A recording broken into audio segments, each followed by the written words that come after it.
gotta sit back in the chair. Okay.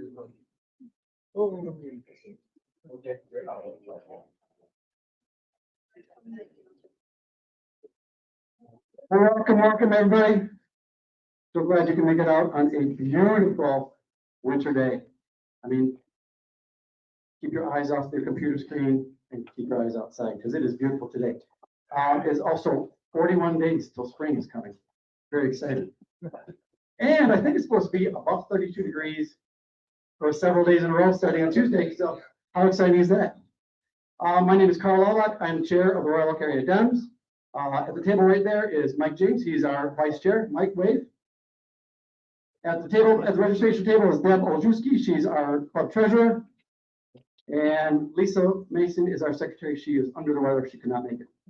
So I want everybody to get to know each other. So we're going to do a real quick breakout session. Grab like 4 or 5 people around you and discuss this. I'm going to ask each group what they came up with. But the question is to pose to each other. What are some words or phrases that politically divide us? Break up into like groups of 4 or 5, please, and discuss. You got 4 minutes. 4 minutes.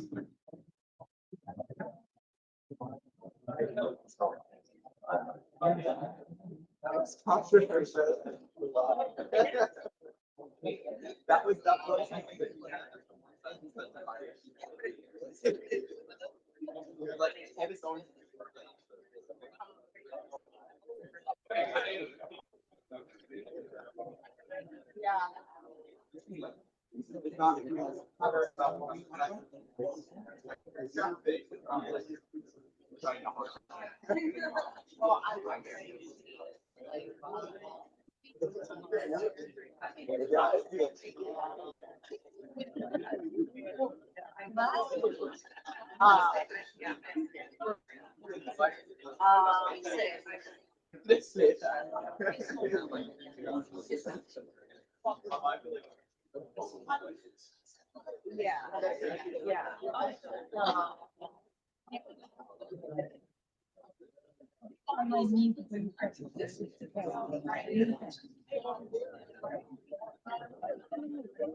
I feel like anytime I'm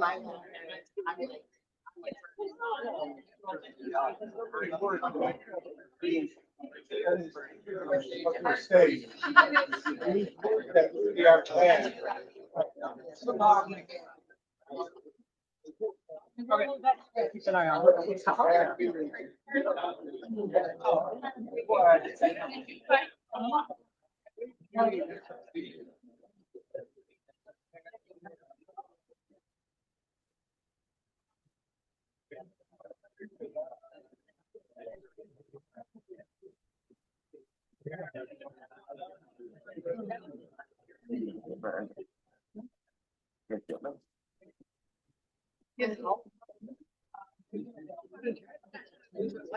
I was just saying.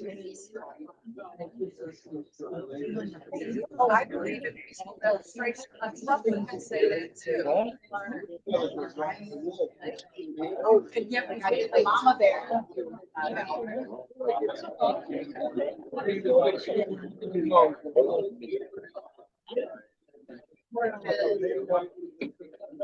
You know what I'm saying. Something.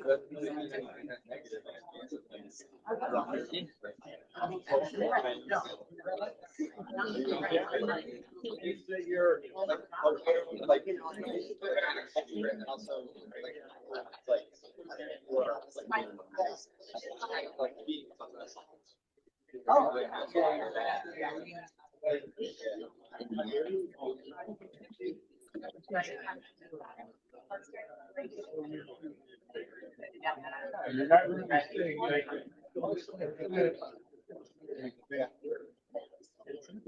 Yeah.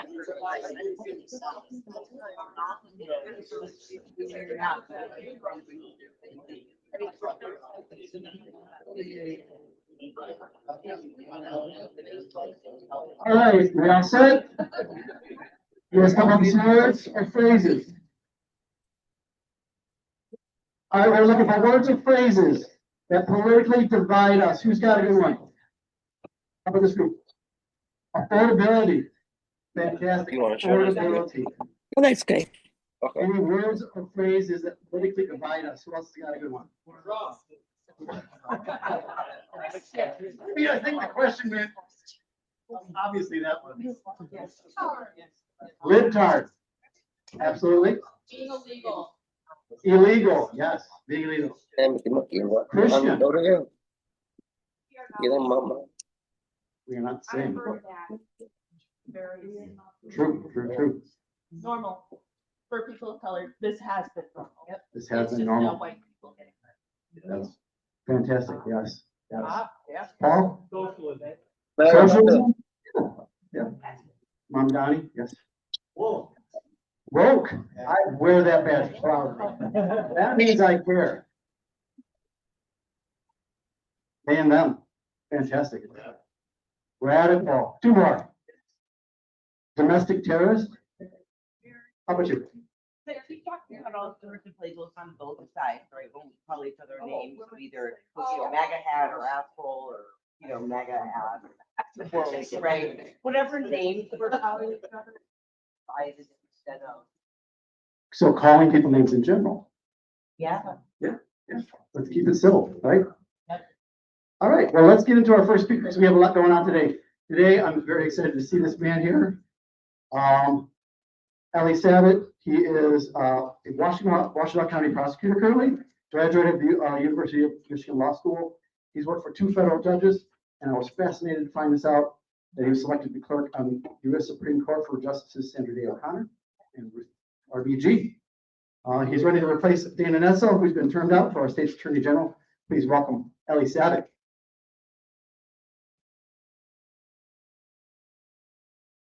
Thank you so much, and it's great to be here. I do have one awkward thing to get out of the way first.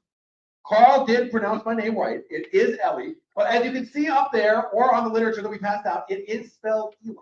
So the point is, if you hear about somebody who is running for attorney general whose name is Eli, that's me too, as long as people are saying nice things about that person.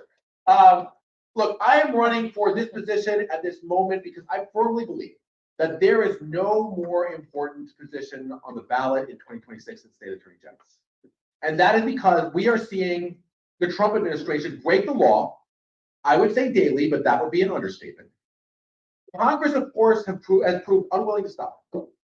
And the state attorney general is the one position that when this administration violates the law, can go into court and can sue on behalf of the people of the state of Michigan. And I am going to be an attorney general who does that. But the other thing is this. Look, I'm going to be honest with you guys. We have a horrible U.S. Supreme Court right now. And we are going to lose some cases that we should win. And already, we have seen this Supreme Court allow this administration to cut back on things like civil rights enforcement and environmental protection and worker and consumer protection. And that means that we need a state attorney general who is going to be the backstop and enforce our state level civil rights and environmental and worker and consumer protection laws. And I'm running for AG to do that as well. But for those of you that I may not have had the opportunity to meet yet, you might be thinking, okay, but other than that, who are you? And why do you think you can fill David Nessel's big shoes? The one thing I do say is I have size 15 feet, so I've got that going for me. But look, my name is Ellie, not Eli Savit. I'm currently the Washtenaw County prosecutor. I'm born and raised in Ann Arbor, and I realize I'm running statewide, and this can be something of a controversial statement. Do we have any Spartans in the room? Go Green! Okay, all right. All right. So, for you Spartans, first of all, sorry about last Friday. Second of all, you can vote for me anyway, because I did not, in fact, go to the University of Michigan for undergrad. Now, I'll tell you the truth, it's actually not because I didn't want to. See, the University of Michigan and we had a philosophical disagreement when I was coming out of high school. I thought I was a college basketball player. The University of Michigan said, oh, no, you are not a 6'4" playing center and can't jump. So I went to Kalamazoo College, a small school over on the west side of the state. They let me play college basketball there. 4 great years, loved it too. How many Hornets? No, sometimes you get 1 or 2. Anyway, go Hornets. Before I went to law school, actually, my first job was in the public school. I taught 8th grade special education and general education U.S. history classes. I then did go to U of M for law school. And look, I've had a variety of experiences in my legal career that I think set me up well for this position at this moment. One thing that I'm told that I would be the first attorney general in Michigan history to bring this experience into the office is I have actually been a practicing environmental attorney and have sued corporate polluters like Shell and Exxon and DuPont and Chemours for the damage they have done to our air and water. I've represented states, my clients have included the states of New Jersey, Maryland, and the Commonwealth of Puerto Rico, and I focus primarily on PFAS litigation. And not to put too fine of a point on it, but I know how to win these cases. Because the teams that I have been a part of in New Jersey alone, and for PFAS contamination alone, have recovered nearly $3 billion in damages to remediate the waters of that state. Michigan has more identified PFAS sites than any state in the country. This needs to be a priority for the next Attorney General. I know how to hold corporate polluters accountable, and I will as Attorney General. Early on in my career, as you saw up here, I had a tremendous opportunity to work for the late Justice Ruth Bader Ginsburg and retired Justice Sandra Day O'Connor. And of course, those are experiences that I try to carry with me always. And I'm happy to tell RBG stories if people want to approach me afterwards. But look, after that, it was in Washington, D.C., and I decided to come home. My heart was always here in Michigan, and so I accepted a job as senior legal counsel at the city of Detroit, where, among other things, I led our public interest litigation work. That included suing the opioid industry for the damages that they have done in perpetuating the opioid epidemic that is still ravaging our communities. And I'll tell you, early on in my campaign, I was at a club like this, and I was talking to folks before, and one woman said to me, she said, you know, Dana Nessel is a fighter. Tell me a story that demonstrates that you'll be a fighter like Dana Nessel. And so I told her this one, and I'll tell you guys, and you can decide whether I'm a fighter or not. I mentioned that I led the city of Detroit's opioid litigation. And the city of Detroit was actually the first city in the state of Michigan to sue the opioid industry for the damage that they had done. Now, the opioid industry got word of that we were planning on suing them, and they were not too pleased. So they flew a bunch of corporate lawyers and executives to Detroit, and they sat us down at a conference table in the city of Detroit's law offices, and they said, this suit that you guys are thinking about bringing, it is not only meritless and it's going to be dismissed, it is so frivolous that we are going to seek sanctions against any lawyer who signs that complaint. They got up and they left. And I looked across the table at my co-counsel and my outside counsel, and I said, well, if we weren't suing them before, we sure as hell are now. Plenty more executives across the country to threaten us if you don't got something to hide. And we sued, and we recovered $50 million in counting because the money is still coming in for the city of Detroit to remediate the opioid epidemic that companies like Purdue caused. And I proudly signed that complaint. Funny thing is, I still haven't been sanctioned yet. Because here's a little legal tip. You can't be sanctioned for filing a frivolous lawsuit if you win the lawsuit. So that's a story I tell. The other thing that I was tremendously proud to lead in the city of Detroit was I led the city's efforts in the right to literacy lawsuit on behalf of Detroit school children. And this was a lawsuit, I don't know if folks remember this, but it challenged the Betsy DeVos-inspired policies that had really decimated the Detroit public school system. Things were so bad in the Detroit schools as a result of emergency management, state takeovers, all the DeVos-inspired policies, that there was an 8th grade math class where they couldn't attract a teacher. They couldn't even attract a long-term sub. So what did they do? They picked the kid they thought was the smartest 8th grader. They said, well, you got picked anyway. And they said, you are the math teacher now. You teach your peers math. And the case that we made is that is a school only, that is an education in name only, and it violates the US Constitution. And we were able to get a good decision of the United States Court of Appeals for the 6th Circuit, and we were able to recover nearly $100 million for Detroit schools, which is currently in place, going for things like literacy coaches and literacy instruction to try to dig out of that hole that Betsy DeVos and her cronies created. And I promise you this, I will always stand up for kids and teachers and public schools as your next Attorney General. I was doing all that, and look, I decided to run for Washtenaw County Prosecutor in my home county where I was born and raised, was elected in 2020, was reelected in 2024. And I'm proud of the work that we've done in the county prosecutor's office. We treat serious crimes seriously, as you would hope for and expect. Under my administration, we started for the first time dedicated units for sexual assault and domestic violence, because those cases need to be prosecuted by trained and dedicated specialized prosecutors from start to finish who understand the trauma and coercive dynamics that go into those cases. We started a cold case sexual assault kit initiative, which investigates and prosecutes unsolved rape cases, and we've gotten not one but two serial rapists off the street as a result of that work. I am also somebody, though, that believes and knows that not everybody that goes to our criminal system needs jail or prison or, frankly, even a criminal record. Because so frequently people make mistakes, and what they need is help. They need substance use treatment, they need mental health treatment, they need a pathway forward. And what we've traditionally done in the criminal system is we say, look, you're accused of a lower level crime. We're going to get you help. Here's the deal. All you got to do is plead guilty to the crime, and then we'll get you services through probation. Problem with that is, once you plead guilty to a crime, the next time you go to apply for a job, got to check the box. Next time you apply for housing, got to check the box. Says, I was convicted of a crime. I pleaded guilty to a crime. If you want to continue your education in some circumstances, got to check the box. That's going to hold people back. So we said, wait a minute. If the point is to give people help, why are we making them plead guilty in order to do that? Let's give them an off-ramp before they even plead guilty to a crime. And so we started the only, it's called a pre-plea diversion program. It's the only one of its kind in the state of Michigan. We had to get special dispensation from the Michigan Supreme Court to do this. And the way it works is if you are accused of a lower level offense that doesn't implicate public safety, right? And we can tell that what you need is help. Substance use treatment, mental health treatment.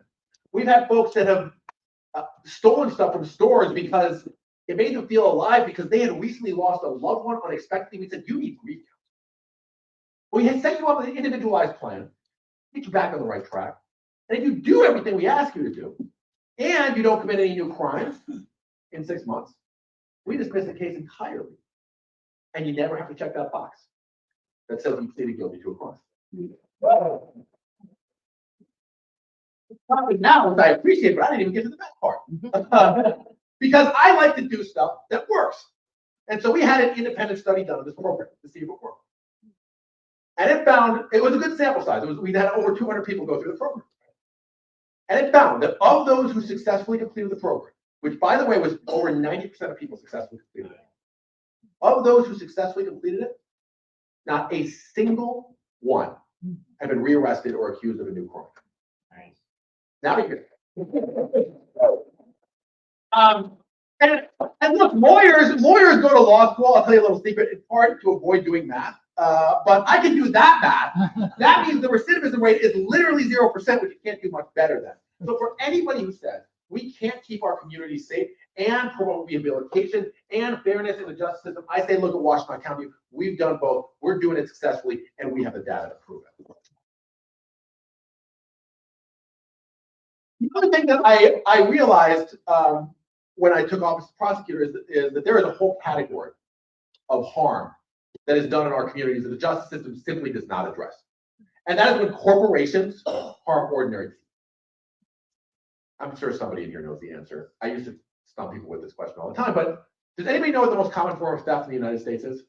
Yes. Wage theft. Wage theft, indeed. And what is wage theft? Wage theft is when you're working for what you assume will be a paycheck, but either get underpaid or not paid at all. Exactly.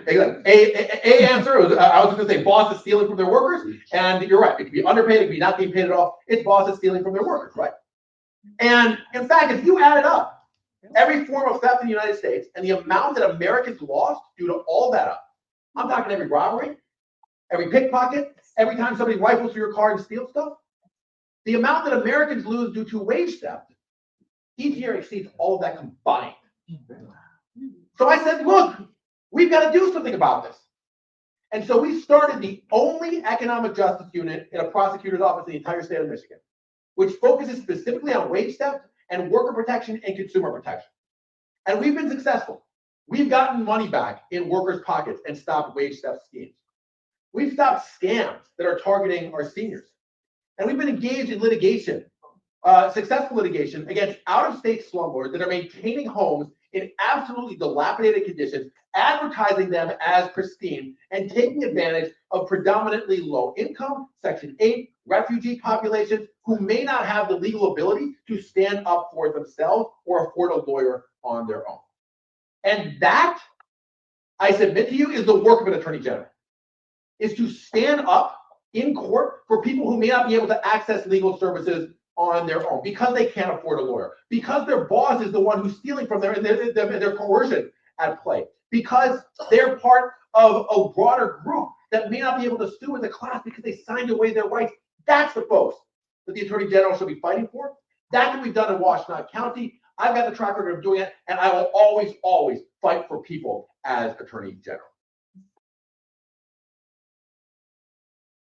I want to mention a couple more things about my time as prosecutor. One is, I thought my toughest season as Washtenaw County prosecutor was actually going to be during the summer of 2022, because that, of course, is when Roe versus Wade was overturned, and Michigan's archaic 1846 criminal abortion ban threatened to spring back into effect in Michigan. And this was important for the Washtenaw County prosecutor because I've got a university community. I got the University of Michigan, I got Eastern Michigan University, and I was besieged with phone calls and emails from parents saying, I need to know what you are going to do about this criminal abortion law. Because my daughter is slated to attend the University of Michigan in the fall. But if her fundamental rights, her bodily autonomy is perhaps going to be criminalized, she's not going to school at the University of Michigan. She'll go to school in California or someplace that actually respects her constitutional rights. Now, the easy thing for me to say, which of course I did say, was I will never prosecute under that abortion law, and I wouldn't have. I said that. But I'm also not somebody that is just content to sort of sit back and say, I'm not doing it, and hope for the best. And so I was proud to actively join Governor Whitmer in litigation. I personally litigated this case right here in Oakland County to get Michigan's 1846 criminal abortion ban struck down under the Michigan Constitution, preserve the status quo, preserve reproductive freedom in Michigan until we, the people, could enact Proposal 3, the Reproductive Freedom for All initiative, and expressly enshrine abortion rights and reproductive freedom in our Constitution. And you can bet I will always fight for reproductive freedom and politics.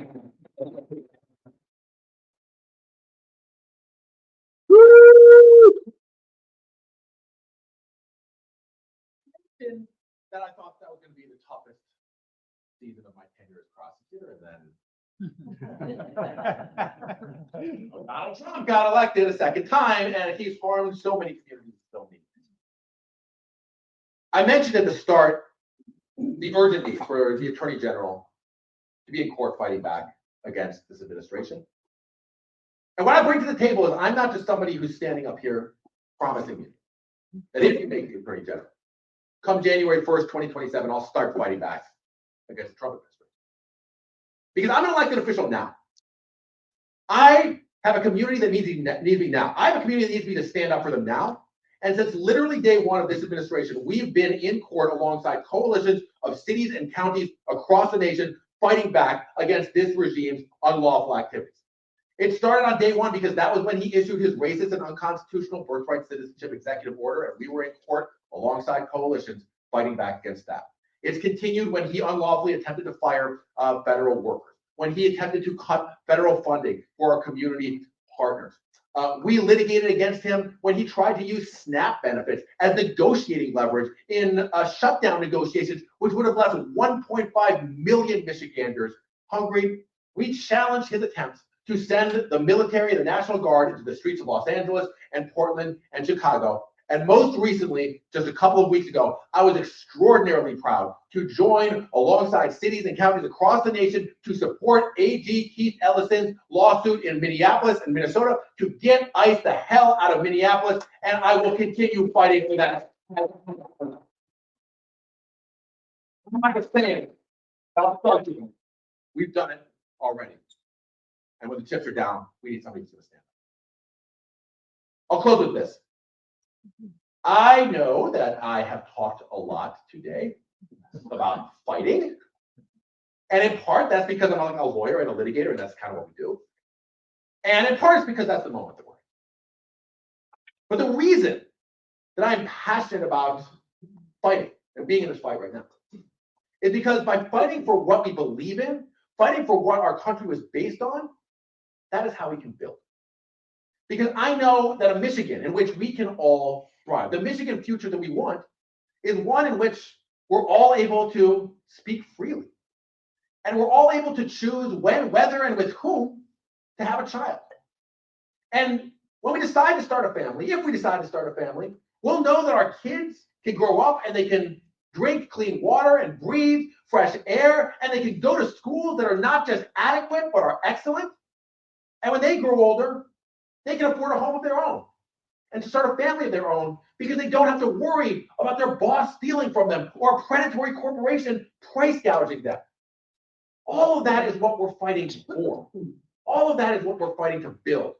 I hope to take the honor of fighting alongside all of you as your next Attorney General so we can build a Michigan future that we can all be proud of. Thank you so much for that.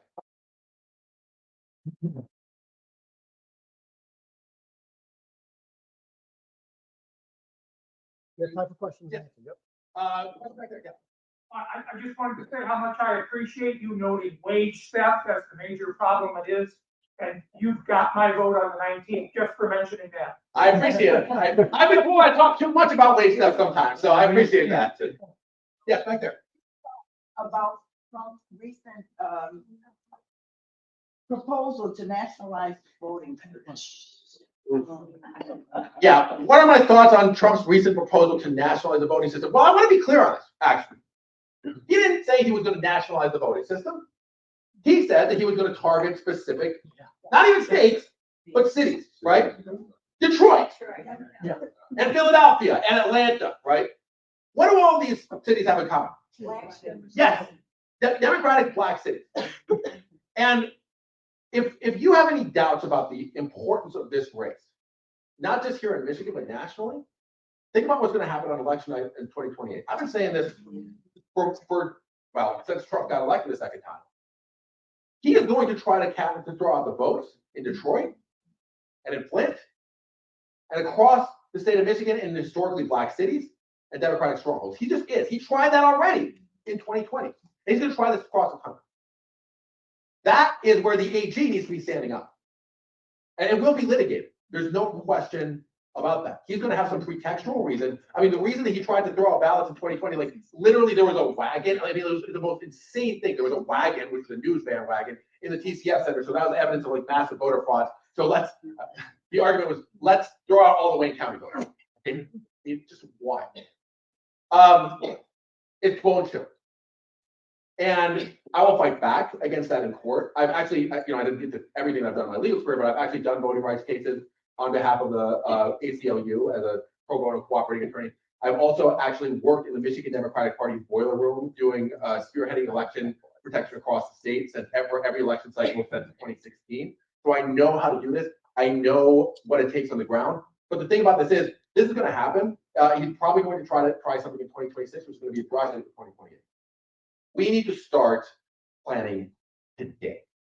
We need to start doing tabletop exercises, preparedness exercises with the Secretary of State, with law enforcement, because one thing that he may do is like mobilize ICE to polling places to deter people from voting, right? We need to have litigation, like complaints literally ready to go in coordination with our partners at, for example, the ACLU, voting rights organizations, NAACP, all of whom I think will be involved in this litigation. We need to decide who's the right person, right entity to bring the lawsuit.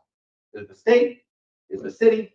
Is it the ACLU? Is it voting rights organization? We need to start planning. It's going to take a 2-year planning process. But as Attorney General, I will lead those roundtables. We are going to get ahead of any attempt to violate our voting rights and to undermine elections. He is not, if I'm AG, going to steal the election in Michigan.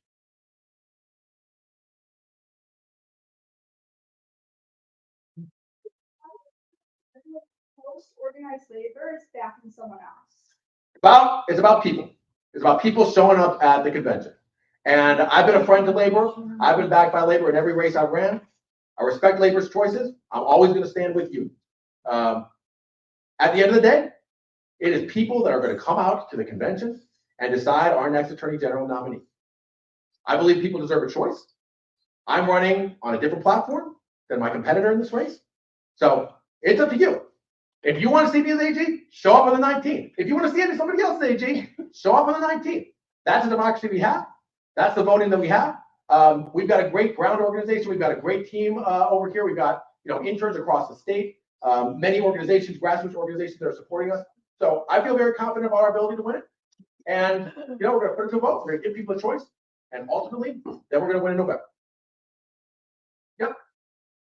Can the state AGs, or maybe they are now, can they do a connect the dots in the Epstein file releases and sue or prosecute Trump for the obvious misdeeds and money laundering and sexual crimes? Is there any way anyone can do anything about that stuff? Well, I want to be honest. I'm never going to tell you that I can do something that I can't, right? Currently, like during this administration, he does have immunity, and that's per the Supreme Court decision as well. He's always had presidential immunity, right? But even for like things that are arguably related. Epstein stuff is not, I don't think, arguably in any way related to his official duties as president. So it's possible, I mean, based on argument, right? So it's possible that were there enough evidence to warrant criminal charges against a former president, that they could indeed be brought in the proper venue. So that could be an AG, it could be a local prosecutor. I don't think that even by the furthest reach of the Supreme Court opinion, that's going to be covered by presidential immunity. But, of course, the evidence would have to be there. And to get the evidence, we need to release the damn files without all the redactions, which is what they said they were going to do. And now we're seeing all this stuff with a bunch of redactions, which are very suspicious. So release the files and stop causing distractions. That's my main thing on that. Yes. All right, last question, please. The current AG charged and eventually dropped charges against pro-Palestinian protesters Yep. at University of Michigan. That's your jurisdiction. Talk to us how you would have handled that situation. Yeah. So putting aside the case that the Attorney General handled, I've had the question. Yeah, the question was with respect to campus protests and how I would have handled a situation involving campus protests. We've had 66 cases referred to us involving campus protests related to Gaza, particularly since 2023. We've had more related to other incidents. We denied 62 of those. We brought charges of 4 because there's always a line that can be crossed at a protest, and I take a content neutral view on it, as I have to. It doesn't matter what you're protesting for, right, or against. If you assault somebody, if you destroy property, that crosses the line. That's criminal behavior. That has to be charged. I do that for anything. So those are the 4 that we charge. The others, quite frankly, I didn't think were appropriate for the criminal justice system. Some of them, the evidence wasn't there. Some of them they were doing a sit-in the president's office. Could we have charged trespassing? Yes. Could we have charged illegal entry? Yes. I fundamentally don't think that the criminal system is the appropriate way of dealing with a sit-in at a president's office on a university campus. I just don't. I ran on that in 2020 when I ran for prosecutor. There was cases involving climate protesters. I have to take a content neutral approach to this, which I did. It doesn't matter if you're protesting pro-Palestinian, pro-Israel, pro-life, pro-choice. I take the same position with respect to any case involving campus protest. If it crosses the line, if you assault somebody, if you destroy property, yes, of course, then there have to be charges, though we're going to treat those fairly as well. But if it's just an act of civil disobedience, I just don't think that's appropriate for the criminal system. I don't see where it gets us. That's a position I've taken, and I feel proud about how we handle that. So that's my answer. One last thing. As mentioned, if you would like to vote for me, you cannot do so in a primary. It is the April 19th convention at Huntington Place. Adam, for my team there, has sign-in sheets for anybody who would like to commit to voting for us, like to stay up to date with the campaign. We'll give you more information about how to get there, what voting process looks like, everything like that. But hope to see you out there on April 19th, and I hope to have the honor of serving as your next Attorney General. Thank you so much for having me.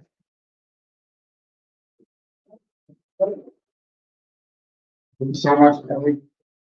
You'll see in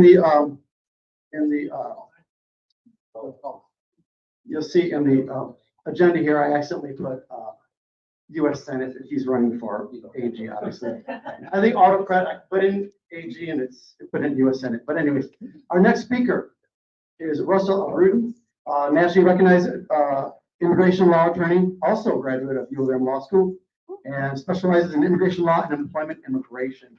Here to answer your questions about immigration, the state of immigration right now, and ICE. So please welcome Russell Abrutyn.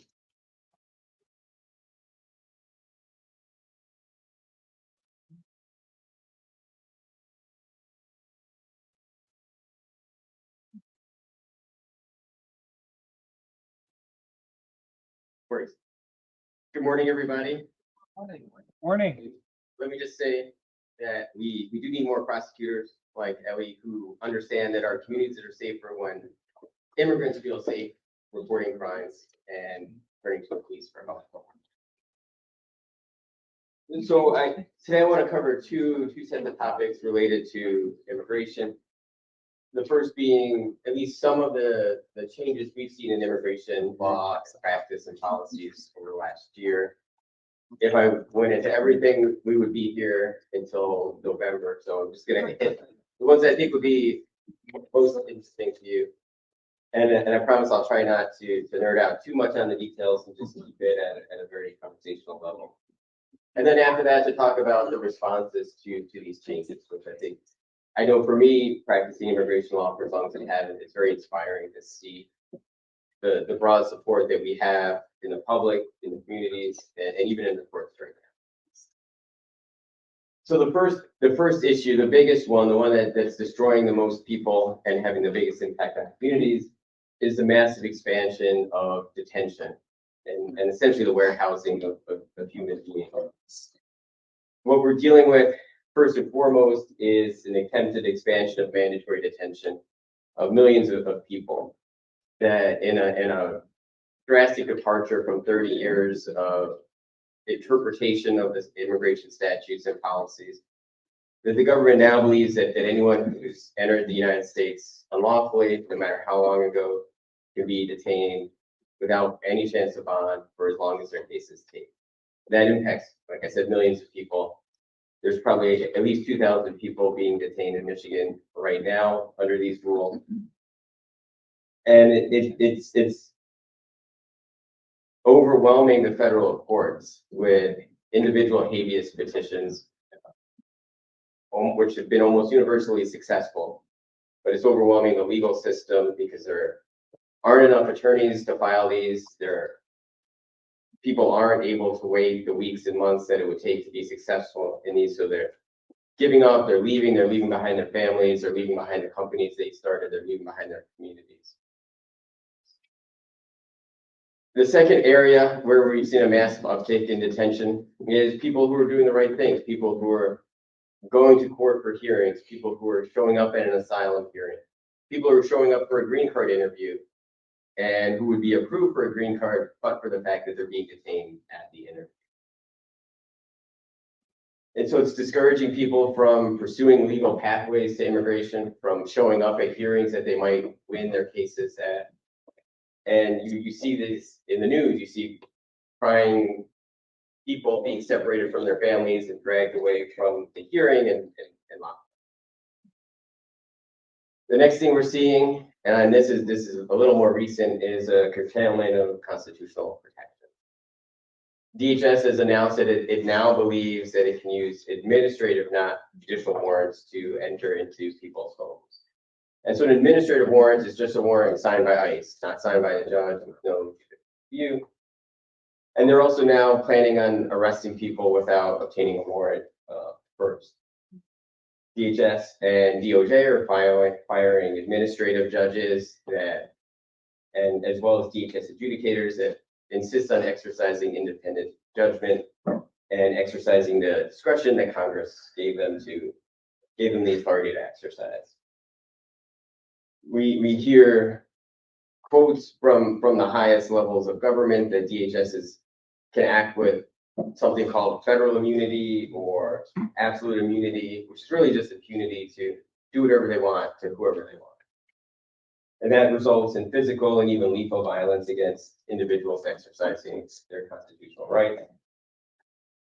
And now there's, essentially, I think what's the most scary to me is, separate from the immigration matter, but just as a citizen of this country, is the use of things like facial recognition, cell phone and social media monitoring, developing databases where they're just putting people's information because they happen to be at a protest, because they're exercising their constitutional rights.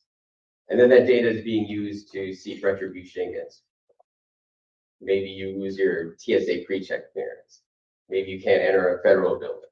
Maybe you can't get a job. Maybe you get doxxed online, things like that. And you're being identified potentially as a domestic terrorist, and and all the consequences that would come from that. Now I want to talk a few slides. We have a few slides about what we call an invisible wall, a wall inside the United States. And the first slide, it talks about this immigration policy where if you're from a country where government thinks that people from that country are garbage, then you're going to lose your status in the United States. Beginning in June 4th of last year, there's been a series of travel bans that have now reached a point where if you're from a certain country, no matter what your individual circumstances are, your immigration applications will be put on hold indefinitely for no reason other than your country of birth. And that's starting to cause significant harm for people who are in the US legally and are pursuing a legal path. For example, foreign students, when they graduate, can get work authorization in the United States and then move on to work visas to work for companies. Those applications are being paused and they're losing their status. Or someone who's applying for a green card through marriage, those applications aren't being approved. We have clients who were approved for citizenship, but between the time of the approval and when they would be sworn in as a citizen, their citizenship ceremonies are being canceled to their country. There are hundreds of thousands of people who are in the United States with legal status because of the vulnerable nature of their circumstances. They might have a refugee status or temporary protected status from a country like Sudan or Somalia or Ethiopia or Venezuela. Over the last year, those statuses are being canceled for, like I said, these hundreds of thousands of people, and leaving people who once had legal status without any legal status. And then they're being rounded up and detained and put on a track towards deportation. There's also been a massive uptick in visa revocation. So the revocation of someone's ability to enter or leave and re-enter the United States because of things like traffic violations, because of arrests that don't result in convictions, because of social media posts, because of protected political speech. And that's especially impacted students, international students, who are the most vulnerable to this. Because all ICE needs to do is just go into a computer system and toggle their status from active to inactive. And then all of a sudden they can't go to class, they can't work, they can't graduate, they can't get a job and contribute to the community. There's increased vetting, there's social media review, where now the State Department will review the social media history of everyone applying for a visa. And if someone has liked something or posted something or shared something that our government thinks is wrong, they will be denied a visa. There's threats to initiate a massive denaturalization program to denaturalize people who have joined a political group or joined a group or associated with a group within 5 years of becoming a citizen that the government thinks would disqualify them for citizenship. So maybe you donate money to a charity, and then that charity gives that money to another group, and that happens within 5 years of when you become a citizen. Well, now you can be denaturalized. Yep. All of this is all a program of cruelty. We saw that last year with invocation of the Alien Enemies Act, 1798 law that had only been invoked 3 times previously during times of war, until it was invoked last year to round up and deport a number of Venezuelans, not to Venezuela, but to a torture prison in El Salvador. And that law is sitting there ready to be used again and again against anyone on the most specious of reasons. we're seeing a lot of third country removals, maybe more than 1,000 a month. And so a third country removal is where someone's being deported, not to their home country, but just to some random other country. And they're countries like Sudan, or El Salvador, or Rwanda. And it's being applied to people who would receive protection against being deported to their home country because they could be persecuted or tortured there. So the government is instead deporting them to these other countries that they have no connection. And many times those third countries are then repatriating them or refiling them to the country of persecution as an undrawn around our international treaty obligations. And the newest thing is an evisceration of the asylum regime that we have here. The U.S. has entered into these agreements with a number of countries where they've agreed to take our asylum applicants as a way to short circuit the asylum process here. So individuals who are seeking asylum are now having their asylum cases canceled, and they're being deported to Honduras, Guatemala, Uganda, and Ecuador so far, where there's not really the same kinds of protections for refugees that we have here. So what do? There's lots of litigation. Unfortunately, there has to be lots of litigations because it's very difficult now to obtain a nationwide injunction. So if the government policy on, say, mandatory detention is unlawful, you can't just file one case and win it for everybody. Everyone needs to litigate. So that means we need lots of lawyers, we need lots of community support for this.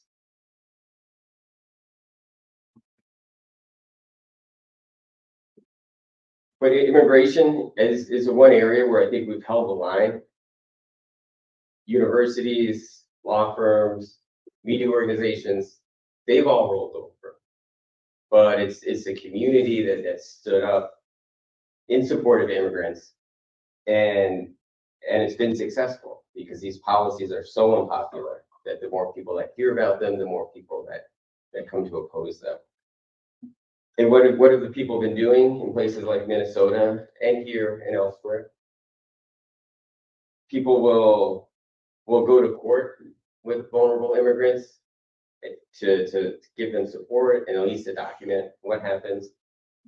They will deliver groceries to people that are afraid to leave their house. They'll walk kids to school when their parents are afraid to. They'll stand by as legal observers and observe and record when DHS is crossing the line or violating the law. There's community bond funds to raise money to pay immigration bonds for detained people so they can go home to their families, or to raise money for legal fees, or to take care of basic needs like food and clothing and pay someone's rent, to at least mitigate some of these harms while this groundswell of community support can eventually lead to some political changes. So I have some additional slides on some know your rights issues, but I think now would be a good time just to turn it over to questions. Then I can go back to those if people have questions about those. Yes. Acknowledging the community bond funds, what are some local ones that we would contribute to? I don't know any offhand, but I think a lot of times these are done on an ad hoc basis, where if a community organization is aware that someone is being detained, that they'll raise funds for that specific individual. Do we have a detention center in the state? Yes. We do. Well, So in Baldwin, exactly. There's a North Lake Detention Center, which was, I believe, a decommissioned federal detention center that's been brought back online and run by the GEO group, which is a private contractor that contracts with ICE. It has a capacity for about 2,000 people up there. And then there's 4 county jails that have historically had contracts with ICE to detain people in smaller numbers. And that's Chippewa County, Calhoun County, Monroe County, and in Port Huron, St. Clair County. The county jails, they're smaller facilities, and there's maybe been a few hundred people detained there at any one time. But Baldwin is a massive facility. It's running at about 1,500 people, maybe closer now to its 2,000 capacity. And a lot of people who are being detained out of state are being transferred there. Like when there was a massive immigration crackdown in Chicago, a lot of the individuals picked up there were transferred up to Baltimore. So, and before I get to that, there's plans to start using actual warehouses to warehouse people. And those are going to be located maybe closer to the airports. So that way people can be detained, moved to these warehouses, and then quickly moved on to remote detention facilities in Texas or Louisiana or elsewhere. And it's basically like Amazon, but in reverse and for people, not for packages. Yeah. Stan, the points that you're addressing right now, that the reason people are being sent to other states is that breaks the continuity in their residency in the state that they're in. So they may have begun a process of, applying to citizenship, but then it's like, you put a job, you don't get your pension anymore. They don't bridge it or whatever. Is that true? That is, especially for people who are in the middle of a process. Maybe they're in the middle of an immigration court asylum process.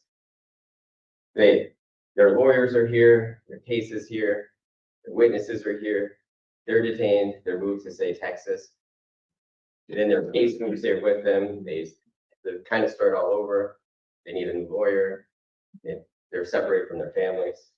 They don't have access sometimes to families and legal representation right away. So it certainly impacts that. I've heard about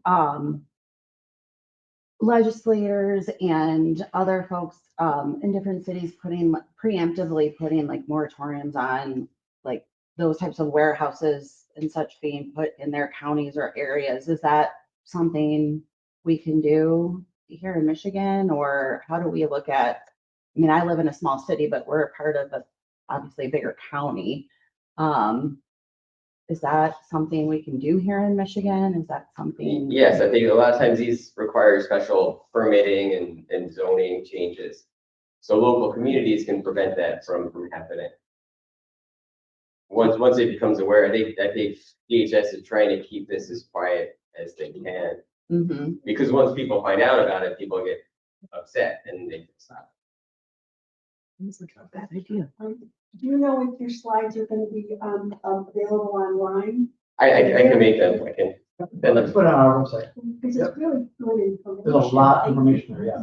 Well, my intern put in a lot of time. Is there anything that is being done or can be done to stop the detaining of people like within the state of Michigan so that there's not those detention facilities being used in our state? I don't think there's much that can be done to stop it, to put a complete stop to it. The county jails, they could end their contracts with ICE. Baldwin, there was efforts a few years ago to stop that during Trump 1 when it was being brought online, but it's back online now. So I'm not sure how much could be done to take it back offline. To sort of answer a question that was asked up front, Indivisible is gathering money, food, volunteers for getting people who are afraid to leave their homes fed. And you can contact, you can find the links. It's all on their website, which is indivisiblefighting9.com. indivisiblefighting9.com. One more time. indivisiblefighting9.com.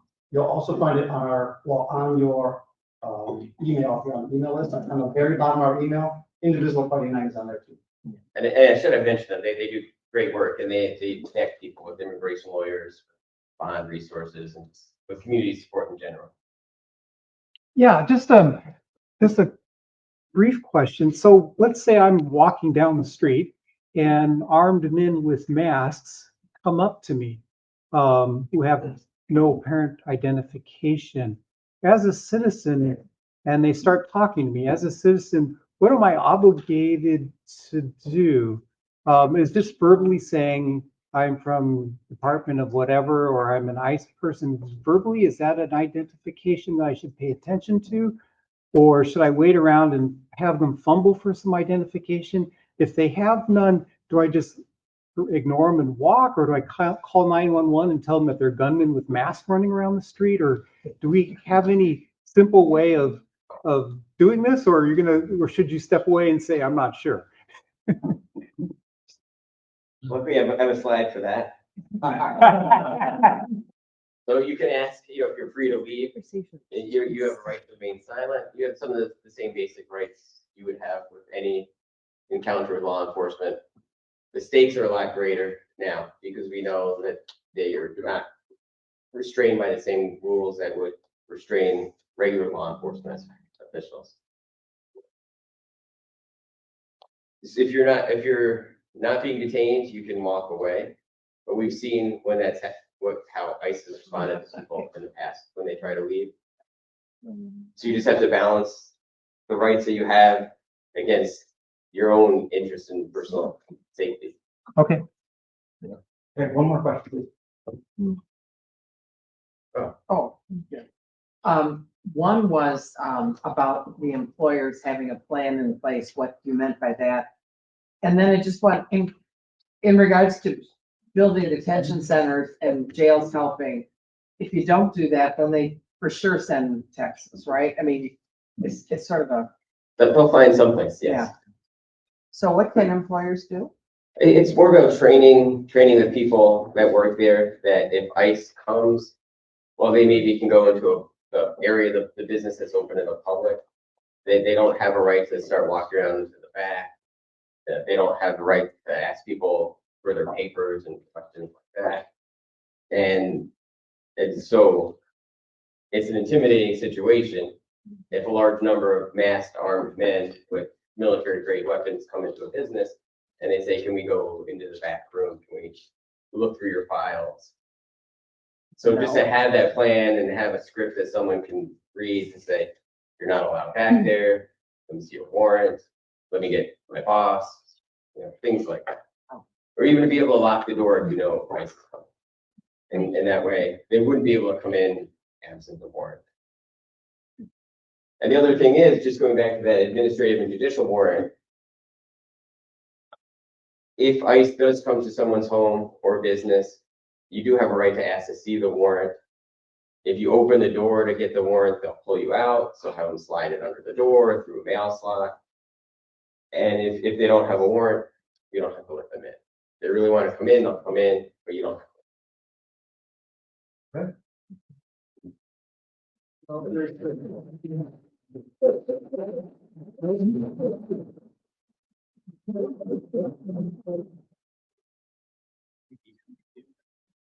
All right, so here's want to send me that slide so I can have it on our website. All right, next up, Deb Ojuski, she's our treasurer. She's going to give us a report and also talk about our 2 ballot initiatives that are very important to get done.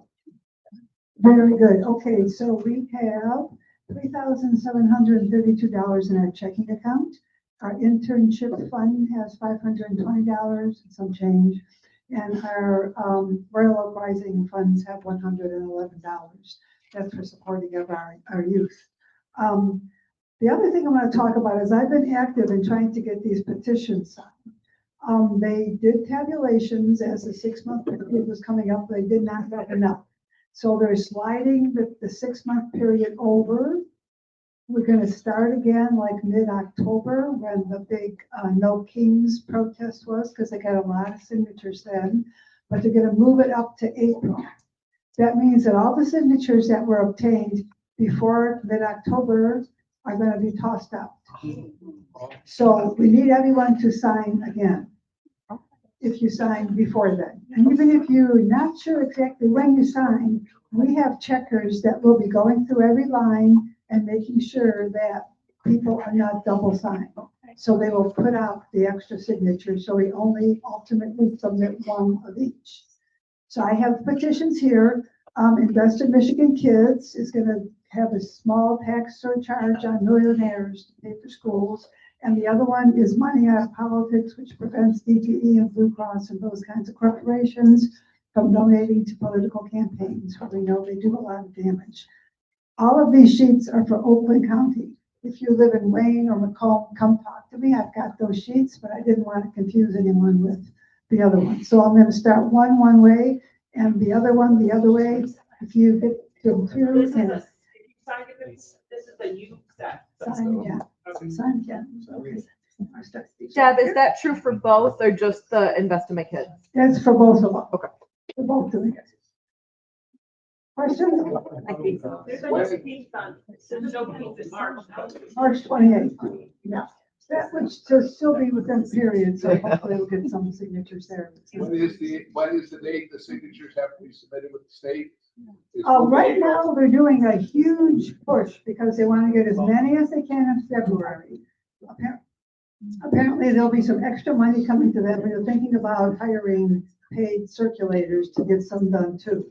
So there's a huge push for February, but otherwise it would probably be the end of March, early April, before that 6-month period is up.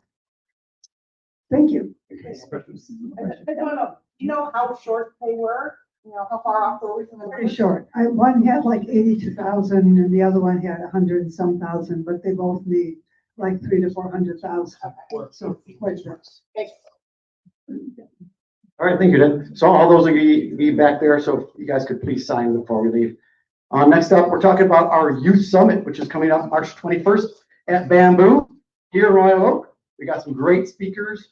We got Stella Camarillo, who is from Michigan College Denton, who was here last meeting. Fantastic. We got a bunch of great speakers coming. It's going to be a great event. So we have flyers for you guys. If you have anybody young in your life that you think would benefit from this, it's just to get our youth active in politics in general, teach them about the democratic system, and teach them how they can help out in campaigns, how they can run for office, how they can be involved. We separate it into 3 separate sections: connect, learn, and do, so they can connect with others like-minded, learn how to get more active, and then we're going to give them ways to get active in the community. In my search for great speakers, I've been looking for a couple of great speakers, and I was trying to get our big Gretch there, but instead she sent us this. I wanted you guys to see it because it's a great speech that we're going to put at the meeting. So this is fantastic.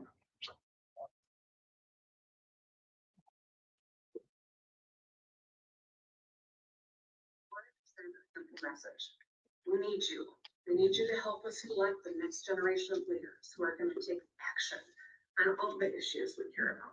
Growing our economy to protect our communities from gun violence, standing up for reproductive freedom, and so much more. But here's the thing. Young people are going to live with the decisions we make now for the longest time. So, a lot to feel heavy right now about. But we can't let anger turn into apathy. The elections this November determine whether we stay the course that we're on or decide that we deserve better. And Michigan is going to have a big part to play. We need to organize big in order to win. In 2022, Michigan had the highest youth voter turnout in the country. Young people helped me win re-election by double digits. We also flipped our state legislature blue for the first time in 40 years that year. I know that with all of you, we can do this again. So thank you for the work that you're doing and all the work you'll continue to do. Let's get it done.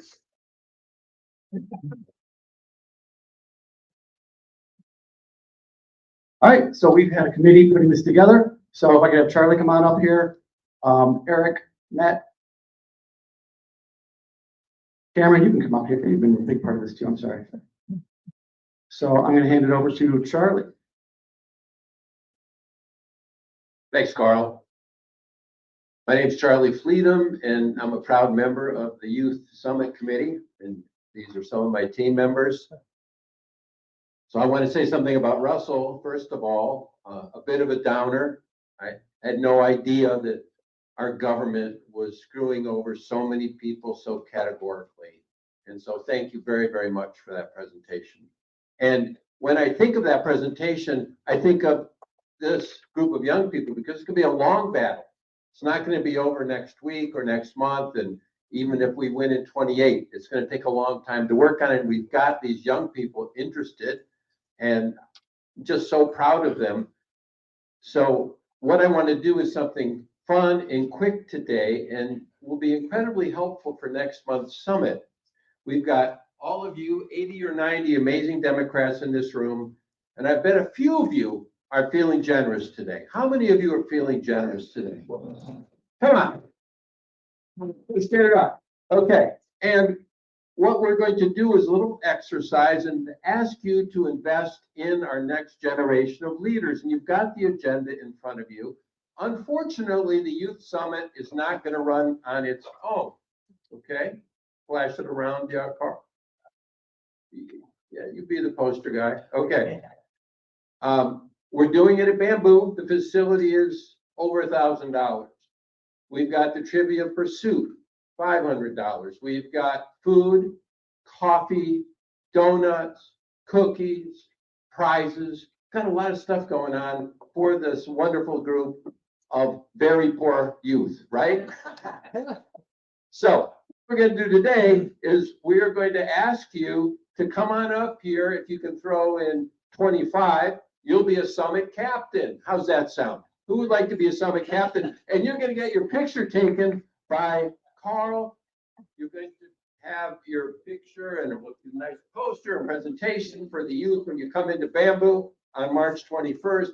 If you want to be a base builder, anyone have a spare $50 today? Don't go to Melania, give us the $50, okay? That's going to help us a lot. So we're going to do this, and I think we have a donor here. This was not planned, by the way. Oh, while it's ready. Matt, what do you got? $40. Let's hear it from Matt. Go with the okay, what do you got? Just 20? You're president of a company. Oh, 50. Let's hear it for this young man.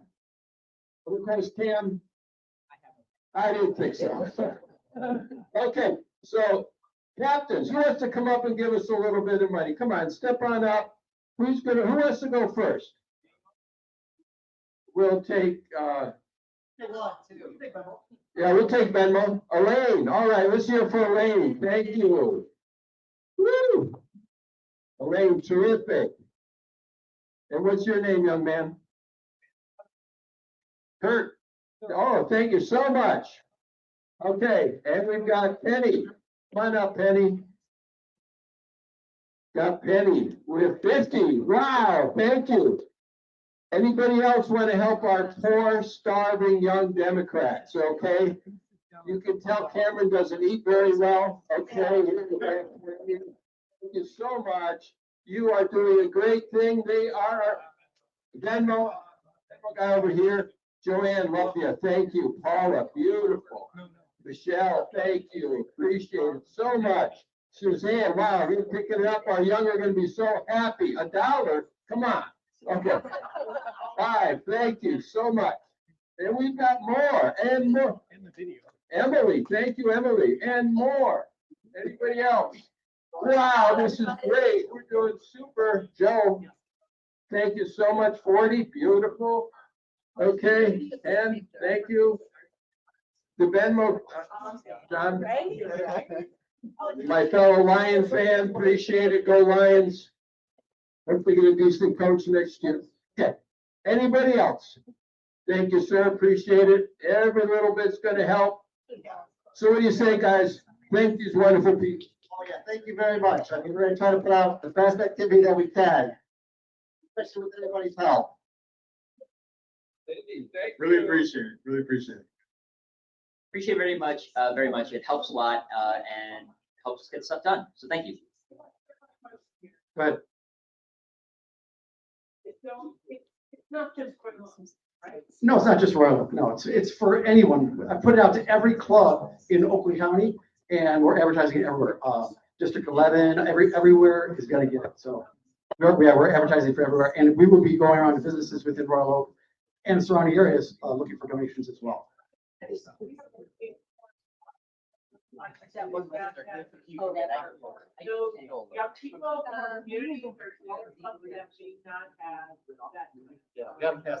100%. Yeah, because here's the problem. There's a disconnect right now in the Democratic Party between the main party and youth.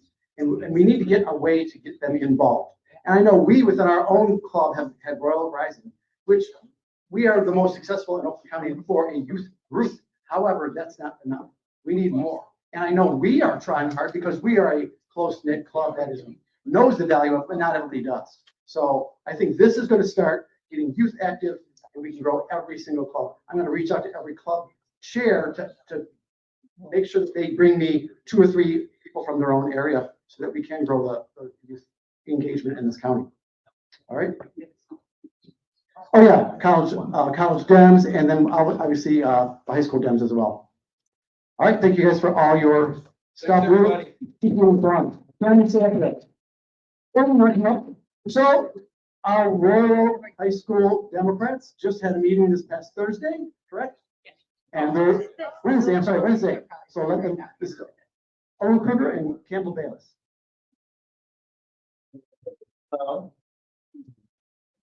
So, a little bit of an update. You can switch from meeting like once a month to every single week. So we have people coming every week. We have about like 15 on average, all coming to talk about how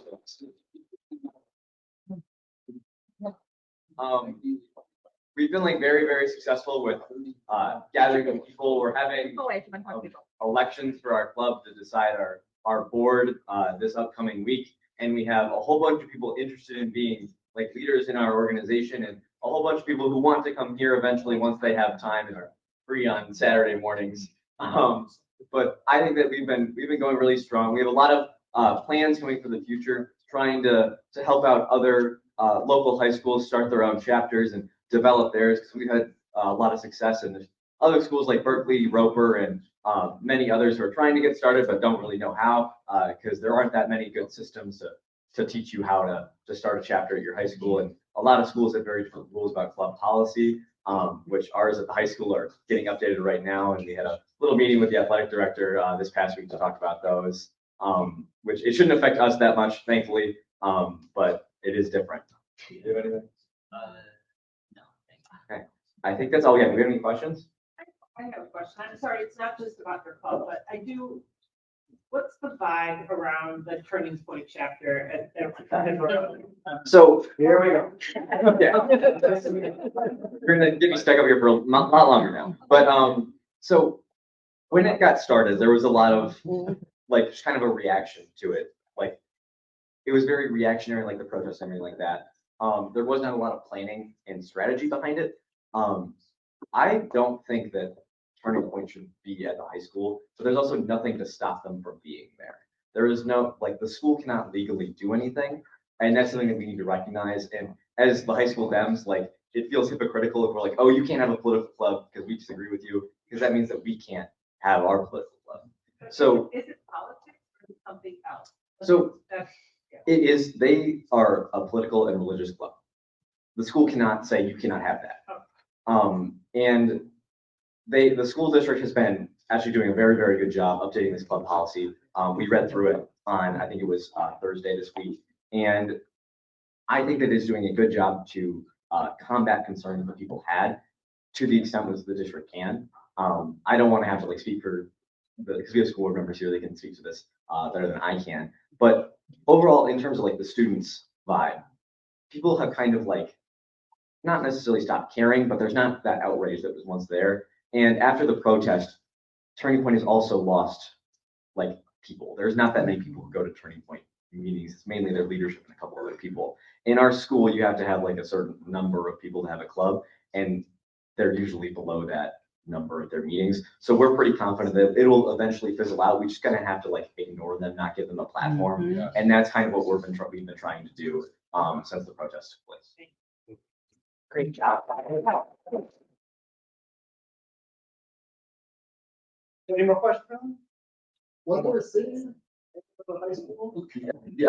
Yes. There was a protest against ICE. When was that? I forgot. Last Friday. Last Friday, yeah. And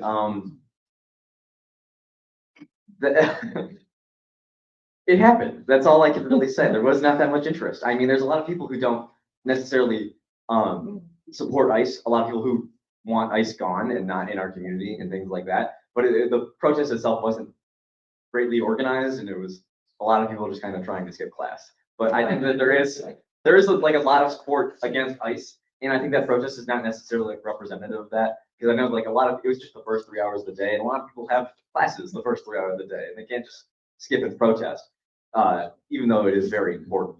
And I know that there is also another protest being planned. Again, I can't remember the date. We don't know who's organizing it, and honestly, it's quite concerning that we're just having protest after protest about ICE when we're not actually really doing anything. There was no like action being done at the last protest, and I don't know what's going to happen this time. But this one is planned to be more of a walkout, but I don't know what's going to happen once like admin talks to whoever's organizing it, because that usually makes it change its scope. But we'll see how that goes. And even though there wasn't that much support behind the protest itself, there is support against ICE at the school.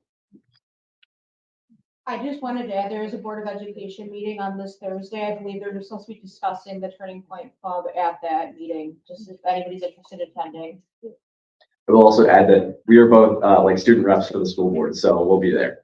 And for anybody who has a kid in school, I called in last Friday and let them know she wasn't gonna be there because there was a problem in Minnesota. That was my excuse for her. That way she was covered. It was not an absentee. It wasn't all of a sudden that she ditched school. I agree that it probably has more effect when everybody stands up. It's out to get the point across, but she wanted to be a part of something, protesting what was going on. So I just called in for her. Excused absence. Yeah, there was actually a lot of like you could tell that attendance on the day of the national strike was a lot lower than it usually is. So that was definitely a success in terms of people not coming to school at all. And that's something to recognize. All right, guys. Okay, next up is, we're going to talk about precinct delegates right now. Statistics show that people are more likely to vote and to vote in the direction you want them to vote if they have personal engagement. And did you guys know that the Democratic Party actually has a personal engagement person? It's the lowest voted person in the Democratic Party, and that's called precinct delegate. And in which our city, we have our precincts in our city. I'm sorry, lowest. Well, I tell you what, as a precinct delegate, it's pretty low when you've been out knocking doors all day. I'll tell you that. So now's the time that Williams, our liaison for precinct delegate, and he's going to tell us a little bit about our recruitment efforts. Oh, speak for yourself about being lowly. So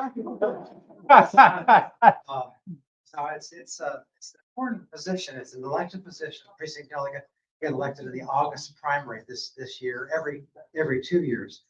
And many of you are already precinct delegates, and if you were elected back in 24, you got to get elected again. And you can see Tom. You have the affidavits back there. No one made copies of the forms, but if you have the form, I can notarize it. Okay. Well, you can't see Tom. We have one copy. We have one copy over here. I don't know that we can have more made here, or it is available online. You can fill it out online and download it, but it still needs to be signed by a notary. Notary, yeah. I can notarize it next month or in April. Yeah. I will make sure. I tried to bring the forms last month. I had printer problems. I'll make sure to bring the forms next month. And like David said, you can download it easily enough. You just got to get it notarized at your bank, or Tom Regan can notarize it for you at the next meeting, or at his house even. But the deadline to renew is May 8, and that puts you on the August primary. If you're not already a precinct delegate, please consider being one of these lowly positions.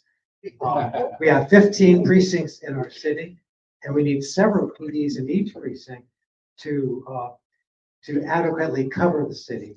The precinct delegates educate Democratic voters in their neighborhood, and they help get out the vote. And I know I personally have made a tiny difference in making our elections successful or more successful. And a lot of other people have done the same. One thing you get if you're a precinct delegate, we've mentioned this before, is you get priority registration at the April 19 convention.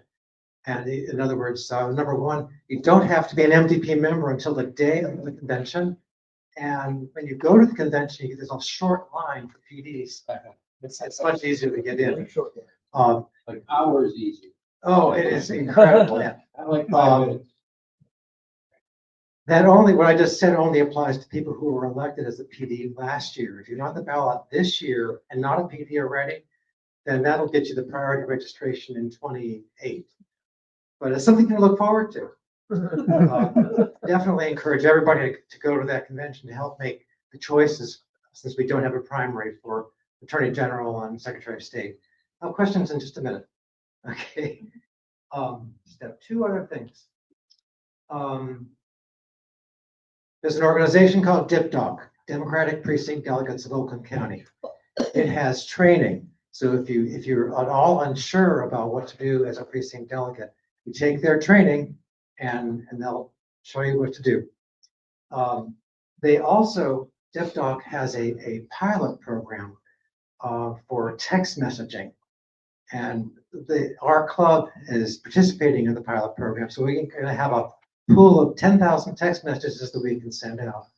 We have 4 things we're doing with them. One is recruiting people under 35 for the youth summit.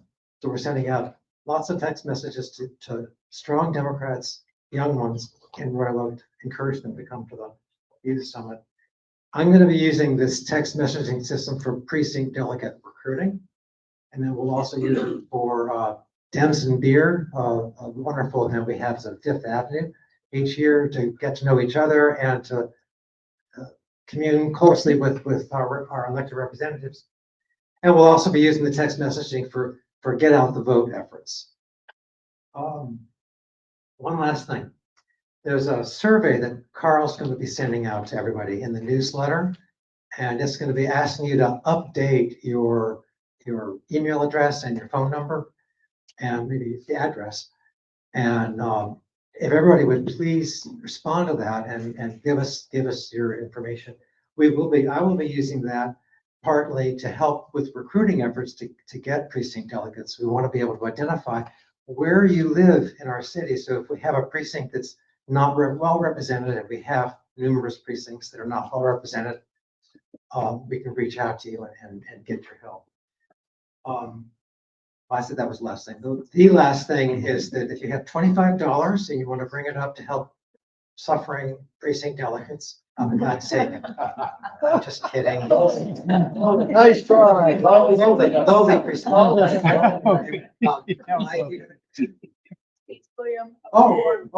Yeah, so if you want to fill out a precinct delegate form right now, I can notarize it for you. Excellent. Yeah, there are copies of the precinct delegate form. Do it now. Mike, did you have a question? Yeah, so my term is ending. I'm going to fill out a new form so I can run again. I'm still precinct delegate for the term for this convention, right? Yes. Yes. Also look up For this convention, your yes, precinct. you need to be reelected for this, at this convention, so you need to have it in soon. You need to have your application. Not precisely. This election. I'm current and it's going to expire. You're already a precinct delegate, then you have priority for this convention, no matter what. If you renew by May, then you'll be able to get reelected, and then you'll have the priority attendance at the next convention, 28. David. Real quick, anybody filling out that form, there's gonna be three lines that have check boxes next to them. A little box. You'll say, I'm running for a precinct delegate as a Democrat, Republican, Independent, whatever it may be. You need to fill in what you're running as and check the box. If you do not check the box, it will be rejected if submitted by mail or another means. Also, it'll add, there's 3 spots that you need to check the box and then perform the task that the box is asking. Also, check what precinct you're in now. I used to be in the 6th precinct in Royal Oak. I'm now in the 2nd precinct in Royal Oak.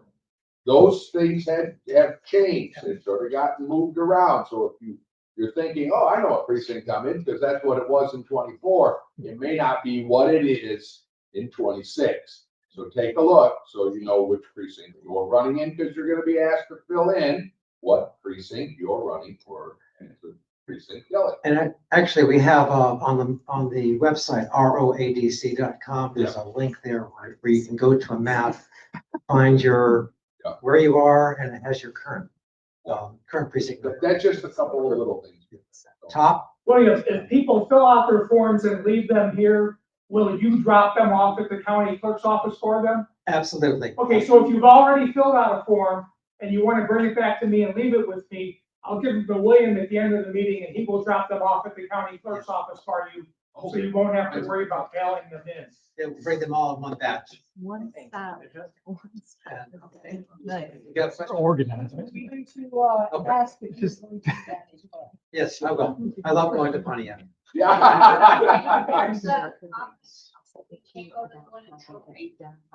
it has to be mailed to or delivered to the clerk's office in Pontiac County. In Troy too. So there's a city clerk in Troy. Oh, I didn't know, but I don't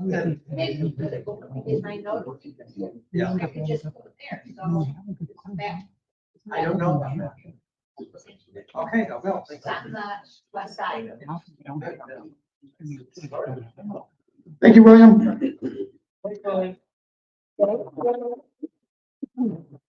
Real quick, before we go on to the next thing, thank you guys. $670 in cash given here right now. I also want to thank Representative Natalie Price, who's also donating $250 to the cause. And we're getting back. And the biggest one so far, Charlie Freedom's company, Project Innovations, will be donating $1,000 to the cause. Thank you, Charlie. Next up, we're going to go to elected official reports. So let's start with Natalie and Sharon McDonell. They're going to come up together to speak. So these are both the reps that cover our city of Royal Oak and Clawson.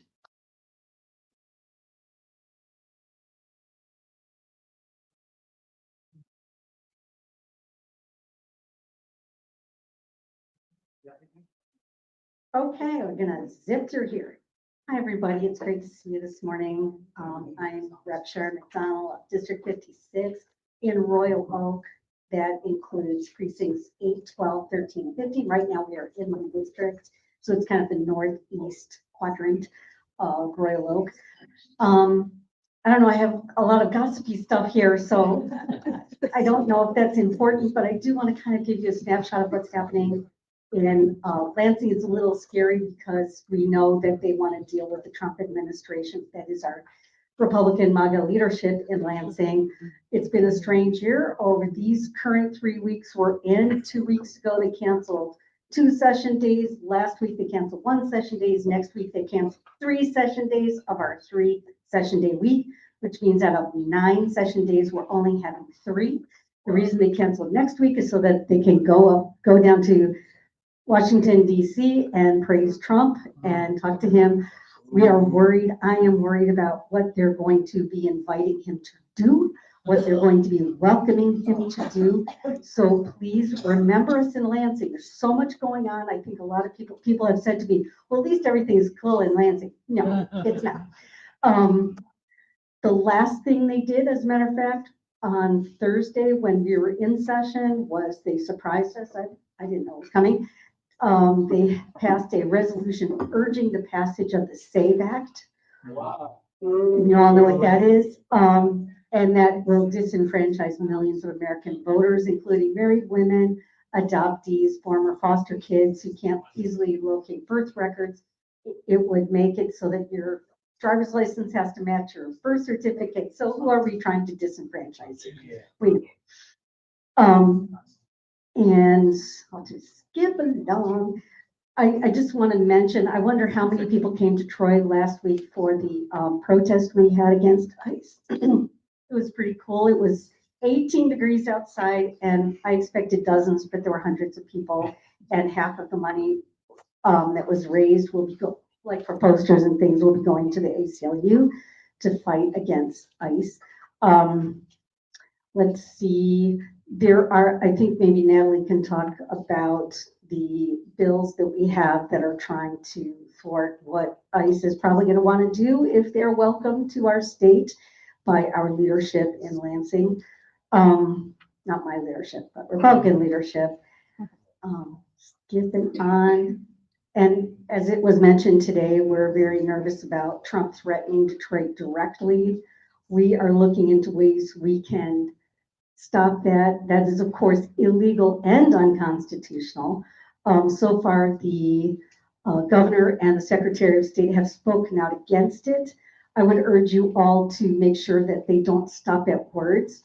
Voters, Not Politicians, is very concerned that we're not doing enough cybersecurity intervention to keep our voting system safe here in Michigan. I would also call on you, if you could think about it for the election, to become a poll worker, where you would be on the front lines protecting our elections. You know that the Republicans will be having a lot of their people signing up to make trouble at the polls. So we need as many of us to do it as possible in both the primary and the general election. Anything else? This year, what are the two biggest things the Republicans are going to try to do in Lansing? They're going to try to repeal Michigan's Clean Energy and Jobs Act and stop us from having better energy or wind and solar siting laws, which we worked so hard to pass in 2023.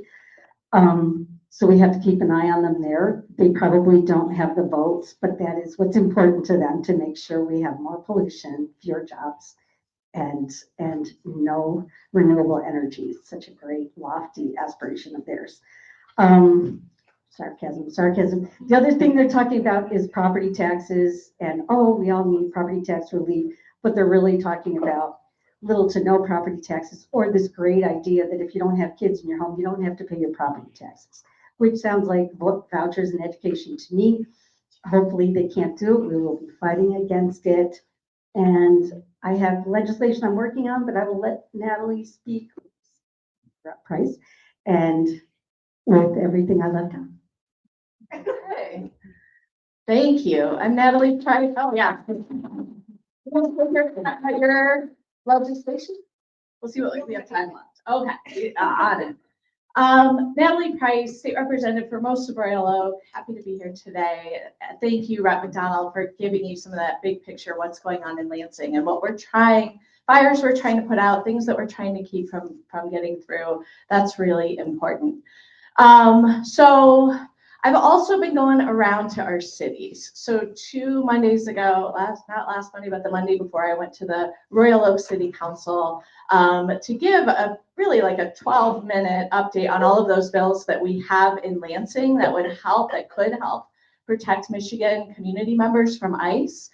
So if you are interested in a more specific breakdown of all of those bills that are there that we've been sponsoring and co-sponsoring and trying to work through the process, that's a good place to see that fuller overview. And it's on YouTube on the City of Royal Oak's webpage.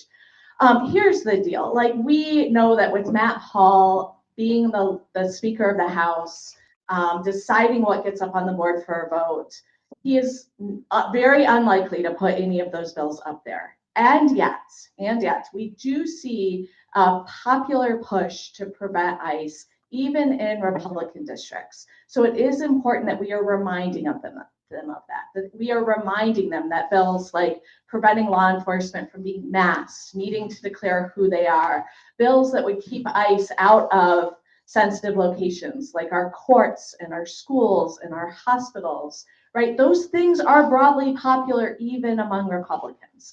So I get asked this question, like, is there any hope? Well, I wouldn't be continuing to stand up here if I didn't have hope that we could still do good to protect people even now. And big picture, we need to get those gavels back, right? We need Dems in charge who prioritize real public safety, to be making these decisions, to be following the leads of other blue states who are putting those protections in place for our community members. So we are doing everything that we can right now in a split government. And there's so much more that we could do that we are prioritizing working through the process so that if and when Democrats get the gavels back, we will be able to do the right thing and protect our community members. So that's what I wanted to say about that. I did go to Minneapolis a week and a half ago. It was a quick but important meeting. That was part of a day of solidarity where 27 states went to Minneapolis together to stand with Minnesota. We had 111 lawmakers. We talked about 85 bills that we are all working on across the country to rein in federal overreach, regulate ICE, and establish real accountability. And we had over 600 state legislators representing 47 states sign a national letter standing with the people of Minnesota. So that was a good big public push. And about half of my time there was spent doing this kind of thing, getting my picture taken and doing press conferences and all the things that we were there officially to do. I was then determined and grateful for the opportunity to get away from the Capitol for a little bit, to go and talk with community organizers in St. Paul and Minneapolis, who, like many of you, have been just showing up, paying attention, and finding ways to help the most vulnerable community members.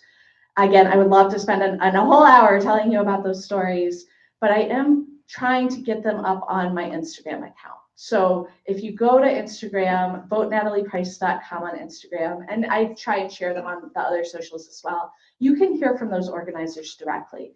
They shared with me stories about resilience, really shocking stories about how our kids, how community members' kids are being used as bait, trying to get their parents to be deported and detained, and stories about how community members are stepping up to stand up and protect their community. So again, happy to share those stories. It's heartbreaking to share those stories, and the hope, the silver lining is people showing up in community to help each other. There is a great organization in this part in Oakland County based out of Pontiac Cafe. If you haven't heard of it yet, recommend following them. They are doing some of those mutual aid trainings and ways that we can show up safely is always a relative word, but show up responsibly to document what is going on if and when the type of occupation of ICE comes to the Detroit area. And that is a part of what I'm trying to get the message out as well. Yes, ICE is present here and doing real harm in our communities now, especially in Pontiac and Detroit and Lansing. I don't want to discount that. But what I experienced, the sort of pervasive fear and necessary immediate organizing around schools and grocery stores and hospitals in Minnesota, was a level of occupation that we haven't seen here yet. But like Minnesota, right, Michigan is a state that Trump claims that he won in 2020. Like Minnesota, Trump is demanding access to our voter files. Like Minnesota, we see ISIS coming and occupying cities, not based on how many immigrants they can get out, right? They would be in Texas if they really wanted to get the most immigrants, legal or illegal, out. But they're showing up in Minneapolis and St. Paul. And directly, right, Kristi Noem writing a letter to Governor Walz saying, if you just give us access to your voting records, it won't be so bad, right? So we are seeing them making that connection there. And we see Detroit and Michigan and Lansing being a similar vulnerable area. If they feel that they are succeeding in Minneapolis and St. Paul, right, I expect that we will be next. So that level of occupation and terror, I talk to business owners, 70% of their business is down because people don't feel safe coming and to the grocery stores, to the businesses to be out of their homes and shopping. There is a level of organization and help that we would need to deploy here that we can look to Minnesota to see a model for that. So what was I going to say about that? So just, be paying attention, getting training, showing up, finding ways to jump in and support our most vulnerable community members is a big part of what I want to bring back from Minnesota. And I think we're at our 8 minutes. I was going to say, are we allowed to answer quick questions? Yeah, William? Yeah, it's a different subject, but in the Free Press a couple days ago, I saw that a senior government official, Michigan official, left the government at the end of January and then became a lobbyist at the beginning of February using the revolving door. And what the article said was that Matt Hall bemoaned that. He said that that was so bad, we need to stop that, and they put in a cooling off period. I'm wondering, does he have an ulterior motive, or does he really mean what he says? You know what I mean? Yeah. So we see Matt Hall and the Republicans doing a lot of these kinds of messaging bills.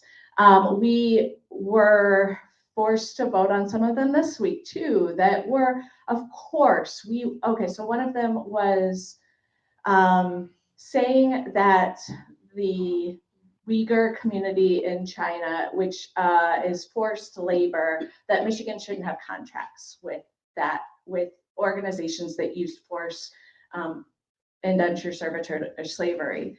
And they put the bill out for messaging. And this is another example, the revolving door bill for messaging. Of course, we all think, and our voters all think, that we should not be able to go right from becoming a lawmaker to becoming a lobbyist, right? That promotes conflicts of interest. It's very easy for us to vote no. The problem is then when Matt Hall gets those bills up and out with broad bipartisan support, that's what he's focused on. He's like, oh, we put up amendments to the Uyghur bill, by the way, saying we think that the United States should not participate in contracts that have slavery and forced servitude to any country. And Matt Hall just dismissed that, right? Like voice voted, no, we're not going to adopt that amendment. So an anti-China bill. Yes, and he calls it an anti-China bill when we all understandably say we don't want to be supporting slavery in other parts of the country. So we see, yeah, that's an example of a messaging bill. Yes, it is broadly popular for good reasons. Yes, we should have been doing it for a long time. Why we haven't done that yet? Well, we can get in a much bigger conversation about the biggest threat to our democracy, which is money in politics, right? And why we all need to sign that Mop Up Michigan to get money out of politics. But when you see him doing and supporting really basic popular things, I'm going to challenge you to use your critical theory to think, why might he be doing it? Is it because he actually thinks it's going to get out of the Senate, be signed by the governor, and get into law? Or is it so that he can get a great press fight saying that he managed to get a broadly bipartisan supported bill out of the House? So that's what I have to say about that. Yes. Michelle. Yeah, so you were talking about various pieces of legislation Yeah. that address the immigration enforcement rates and everything like that. Yes. Do you have a bill number that specifically is about protecting sensitive areas such as schools? I do. I can get that for you. I have that in my notes. If I had more time to talk, I was going to. So that was House Bill 4859, sponsored by my song. 4859. And I did list all of those bills and their bill numbers on that Royal Oak Commission meeting on YouTube a few weeks ago. So that's my fault. It's funny, but it's not. Which ones did you? Did you the video? Oh, really? Are you serious? Oh, I should watch the video. Sorry. Okay, that's funny. Do you want me to do anything now or later? Okay, real quick. I'm gonna send Sharon to Elba. Thank you for hosting my campaign. If you want to stay up here, you're welcome. Let's go over to campaign start. Thank you. Campaign, I'm running for state senate. So grateful for all of the support from so many people in this room. I just want to let you know about upcoming opportunities. We're going to be doing more shifts on the auto dialer this Wednesday, February 11th. Because of the volunteer time of people in this room, we have been able to call through everybody on my targeted list in Hazel Park and Clawson. Now we're stepping it up in Warren. I have an upcoming meet and greet in Warren that we're going to be promoting and calling and inviting folks to in Warren. So join us. You can find on the website under events, votenatalieprice.com to sign up to join a bunch of us this Wednesday, February 11th at 6 p.m. That meet and greet in Warren is also coming up, and you guys are very welcome. It's at the Dovetail. They're going to open up for us on a Sunday morning. We're hoping to pack the room Sunday, February 15th at 10 a.m. It's not on the events page yet, but it will be soon, and the flyer is posted on all of my socials. And then we have a fruit punch social. Thank you, Paul. I'll let you talk about your fruit punch social. So those are the big asks. showing up, getting to connect with the team, hearing a longer pitch about me and why I'm running and what I will do as your next state senator. Thank you. Paul, can I get you to talk about your, thank you. If you want to spend more time with Natalie, we're going to get together February 16th at 7 o'clock, just across the hall here for a fruit punch social. So I encourage you all to attend and to let other folks know that it's taking place. I mean, we have a lot of folks that are on the sidelines and we need to bring them in. So if, yeah, you can reach out to your friends and neighbors and, you know, let them meet great Natalie Price, their state rep, and yeah, just learn about what's going on in state politics. So please join us February 16th at 7 o'clock across the hall. AM. PM. Yeah. Thank you for the question. Let's go back to elected officials. Any more elected officials want to speak? Come on up. Heather Rinkevich from Clawson City Council.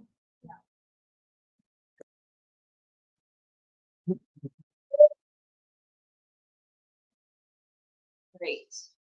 So thanks for having me. Heather Rinkevich, Clawson City Council. Thanks for the Oak for part of the area. So just a couple things. So Clawson, as you know, we have basically a whole new council. So we're going through a lot of growing pains, adjustments on council, learning loads, lots of MML training over the past couple of months. We've got, our mayor's been going full-fledged with getting our boards and commissions up to speed. We are pretty much all set there. I think we've got some more appointments coming in the spring. So if anybody here is from Clawson and if you are looking to get involved, keep an eye out for board and commission openings. We're going into budget season. We are using Washtenaw services to kind of help us as newer council members. Some of us, like myself, have budget experience, but not necessarily on the municipality side. So I know Royal Oak is using Washtenaw services as well when it comes to your city manager search. So we're using those services to kind of help us bridge our budget planning with our city manager and that sort of thing. So working on that. Big things in terms of council right now in front of us. We've got some professional services contracts we're working through. Specifically with our attorney, we're going to have an RFP probably this spring, if not sooner, that process. So if you have any good city attorneys out there, municipal attorneys, tell them to be looking out for RFP processes. We also have rules and procedures as new city council. We are looking at updating. So we are pretty behind in a lot of ways compared to our other cities like Berkeley, Troy, Royal Oak. At least I feel that way standing in front of Democrats and progressives. Things like words of inspiration in Clawson are predominantly just Christian prayer. So we've been actively working at our rules and procedures. We have that on our docket, our agenda. My hope or our goal is probably to just eliminate that. That's been hijacked. I think it was, Jamie, correct me if I'm wrong, what was it called before? Invocation. It was an invocation, changed to words of inspiration. And it's just keeps going back to this prayer. So with little to no inclusivity of any other secular, non-secular option. Help 94% of it is Christian. Thank you. Jamie Gills Takanuchi is an advocate in Clawson, and she's done some great stats on that. So we're looking at that. We're also looking at, I've personally been pushing MML training. So most of the newer council members have gone through newly elected officials training. and we are registering for CapCon.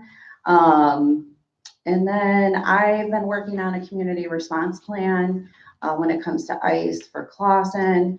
Been talking to other members, other folks here within the Dems Club and doing some outreach. Rep McDonell has shared some stuff with me, Senator Chang, and I've just been looking at best practices. And I know I've got some resources too that have been shared with me from Royal Oak, so I'm going to connect with those. I think it's best, like lots of communities are putting together best practices on these community response plans. I don't think any of us should have to reinvent the wheel. We should share and then accommodate for our own communities. So that's what I'm working on. Trying to see what else is out here. We've just had big agendas lately in Clawson. I mean, we have new council, bigger council. We have loads of infrastructure issues. We're going into budget season. Lots of getting up to speed, lots of training. Yeah, so anybody here from Clawson? Woo!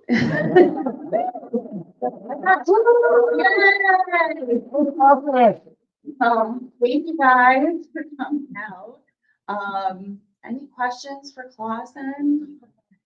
Yes. I don't really have a question, but this is the first meeting I've been to where I remember hearing somebody from Clawson giving a report. And I want to thank you for doing that. And, I'm gonna try to do it more. So Royal Oak's been super supportive, and you know, and I was at the MLK Day. I do want to give an update on that. So Clawson High School hosted MLK Day with Royal Oak and Berkeley, and I saw so many familiar faces there from the STEMS Club and from the school board. So that was really, really cool to just have such a collaborative event at Clawson High School, which has been newly remodeled. So yeah, it's just so nice to just have this inclusivity now and to feel connected. And hopefully we'll just do more of that. So thanks, Carl. And Eric, I want that hat. Or at least tell me where you got it. So, all right. Thank you. Any elected officials? Lauer, Jasinski, and Michelle. Good. Lauren and Michelle from the Royal Oak School Board. Hey everybody, happy February. We've got a few things to chat about. There was a community letter that did go out explaining our own procedures and policies regarding a lot of the fears and concerns in the community. Obviously, it's been the theme of this meeting about ICE and what that means for our youngest and most vulnerable families. We don't need to recap that. We're happy to talk more details if there are questions. One of the things though that I did want to kind of call attention to is that we've done a nearly complete audit of our district's procedures, our building and district safety plans, our border operating policies. We've consulted with many different legal opinions and all of that. And we honestly only made a single change to any of our district policies. And that I think actually is a point of pride. It doesn't mean that we are not paying attention. It means that we were ahead of the game on a lot of the decisions that we make and the ways that we have things in place for our district, and that our safety plan was ahead of where we needed to be from the state decision. Our in-district safety policy and emergency operating plan was set before the state required that we had one, and all of those things that were actually ahead of the game. The policy that we did end up changing, or kind of the procedure that we ended up adjusting, was that previously, if any type of law enforcement showed up to a building, the procedure was that they would wait and that the superintendent and our legal counsel would meet them at the building to evaluate whether or not they had the correct kind of warrant, figure out what it was they were asking for, figure out what the situation was. We've adjusted that we send whoever that is directly to central office, and they wait at central office to have that meeting and to consult and to meet with our superintendent, law enforcement, and local ROPD. We just felt like removing anything, getting them as far away from students as possible was the priority with that. So that was the policy or procedure that we did kind of adjust. But everything else is in line with legal opinion and best practices. And as Heather put really nicely, we're working in close cooperation with all schools across Oakland County. There's no need to reinvent the wheel on this. We do, of course, want to be leaders, but it means that we're working in collaboration and doing things that are best for kids across the board. Yes. So, one other thing that we did clarify to the community in our letter, because yes, there is the concern about, ICE or CBP coming to schools with a judicial warrant, but I think that we have seen in other areas them just coming to a drop-off and pickup line, right? And so one of the things that we put out to the community is that if we were to see an enforcement action at one of our campuses, that we would put the school into a lockdown, and that we would send out, an alert to the community that we were in lockdown. So that is something that we have done, but we will not be able to anticipate every sort of thing that's going to happen. And so just asking the community, we've seen in other areas, communities step up and do things to help protect and to support all sorts of areas where these things may be happening. Did you have more to say? I was gonna invite to the box. Oh, okay.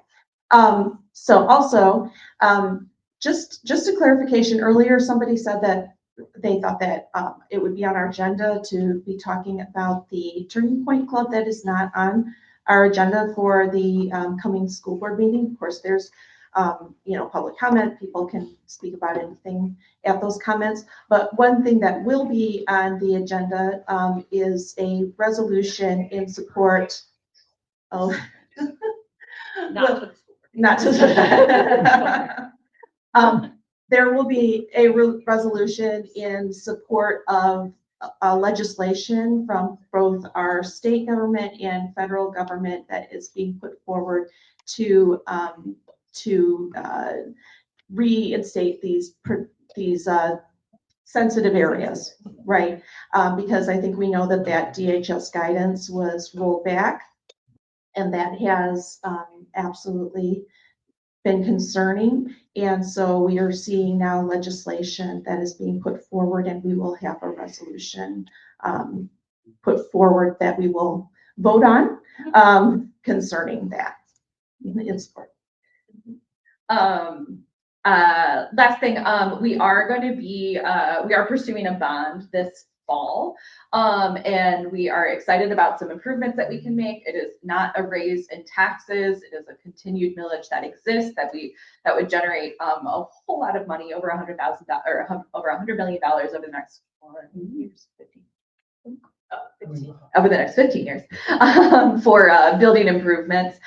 There are 2 community opportunities coming up this month. If you want to join us and talk, either hear about the plan, add your input, talk about some things that you would like to see us do with that money for our communities. They are Tuesday, February 10th at 6 p.m. and Monday, February 23rd at 6 p.m., both at our central office building off DeVillen. But yeah, just anybody is welcome to come. We're going to do some kind of listening circles and things like that with our architecture firm to see what it is the community wants us to do and build and improve our schools. So that's exciting. I just wanted to say, 10th and 23rd, 6 p.m. Sorry, I just wanted to say one last thing, and that is, if people are curious about what our rules are and everything concerning clubs, you can go to our website that has been updated about all those club rules. And here's the thing, we are going to be working on our website. So just so you know, you need to go to the high school. You go in and go to schools, go to high school, then you have to go to students, And then you would be able to find things about clubs. There's a thing in like the quick tabs that's like student resources. It's not there. So, so this is something that we are aware of, that our website needs some updating, and it is in the works. All right, I think that's okay. Hi, can you smile?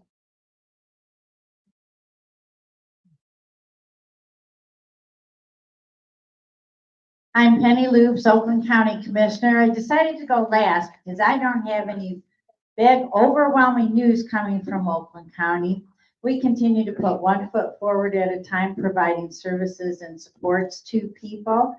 Our own Dave Woodward continues to be chair and leads us in a direction of helping people. So we, our water commission provides monetary help for people needing support with water payments. We continue with our medical debt program. We still have Savit, our college debt program. We put our money into housing, to building more affordable housing. We're working on a community spaces and public places grant. So we do put our money into helping people. And I just want to assure you that in Oakland County, we're a great place to live. But the seminars and workshops I attend, we sit there hearing the information other counties are doing, and we sit there thinking, we already do that. Okay, that's fine. We've been doing that for a few years. So I do want to assure you we're doing what we need to do to help people. Thank you. Okay, candidates for office. Sure, come on. And we candidates for office, you line up against here. We can just go down the line. Here's David Lauer. Yeah. Hello, Royal Oak Dems. My name is David Lauer. I'm running to be your next state representative for 6th District. That's the fourth quarter from Birmingham down, 9 precincts in Royal Oak, okay? As you've heard from a number of people, we're at a crossroads right now, okay? On one road, the GOP goes unchecked, and we're watching in real time as that happens, right? ICE agents running rampant in the streets. I don't have to even go into it. We already talked about this, right? But on the other hand, okay, there is some hope. That is, the blue wave continues, and we're able to win back seats for our House, okay? Candidates like me, we no longer have the luxury to run for one single seat. We have to run to re-engage people for our party, run for candidates in tight purple and red seats, and we have to be present for all of you, right? So there are a number of tasks now, you know, and so what we need is a leader like myself who's organized on a national level. I've organized all 50 states during natural disasters for this country. I've organized at-risk youth. I've organized our hands-off and no Kings protests as well. I'm here to step up for you today. I'm going to keep it short. David Lauer, 6th District. Go to electdavidlauer.com. Thank you all. We'll see you next time. Any more candidates for office? Speak. Hallmark, all right. Welcome. Good afternoon. Thank you all for being here and staying till the end and for your engagement. It's really inspiring to see all of you. My name is Jessica Hallmark. I'm running for Oakland County Probate Court Judge. I have 17 years of experience as an attorney in Michigan, and I'm running for probate court because it's a really important opportunity to serve our community in a critical way. So probate court, for those who don't know, deals with wills and trusts of people who have passed away, but also serves a lot of our really vulnerable populations. So minor children, people with disabilities, people with mental health issues who need care. So it's very important work. It's a nonpartisan race. It's on the back side of your ballot with, you know I don't have to give this speech to this crowd. You guys know the drill with all the important stuff that's on the back side, but please encourage friends, neighbors, everybody to flip your ballot over and vote the back. I am still gathering petition signatures to get my name on the ballot. We have some with us today, coincidentally, in the back of the room at that table. So if you haven't already signed for myself or for another candidate for probate court, please stop by. I'd love to meet you and say hello if I haven't already. Thank you so much. Hello? Luke, come on up. Thank you. I'm Luke, and this is Kalah. We're here representing the Amanda Treppa for State Senate campaign. Right now, Amanda's in Benton Harbor at the Black Summit. She's engaging in discussions about equity and inclusion and how to empower Black leaders in their communities and empower Black business owners. And this is especially important for us since District 10 is very diverse. So we really need to be developing policy that can help uplift everyone, no matter where they're at now. So she will be back next week. And that's going to be ahead of our community conversation that's coming up in Royal Oak, March 7th. So you'll be seeing her again in the community very soon.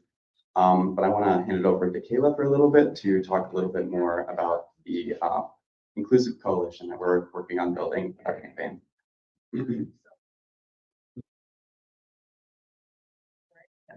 Sorry about that. Her work at the summit is especially important because our district, Senate District 10, is incredibly diverse.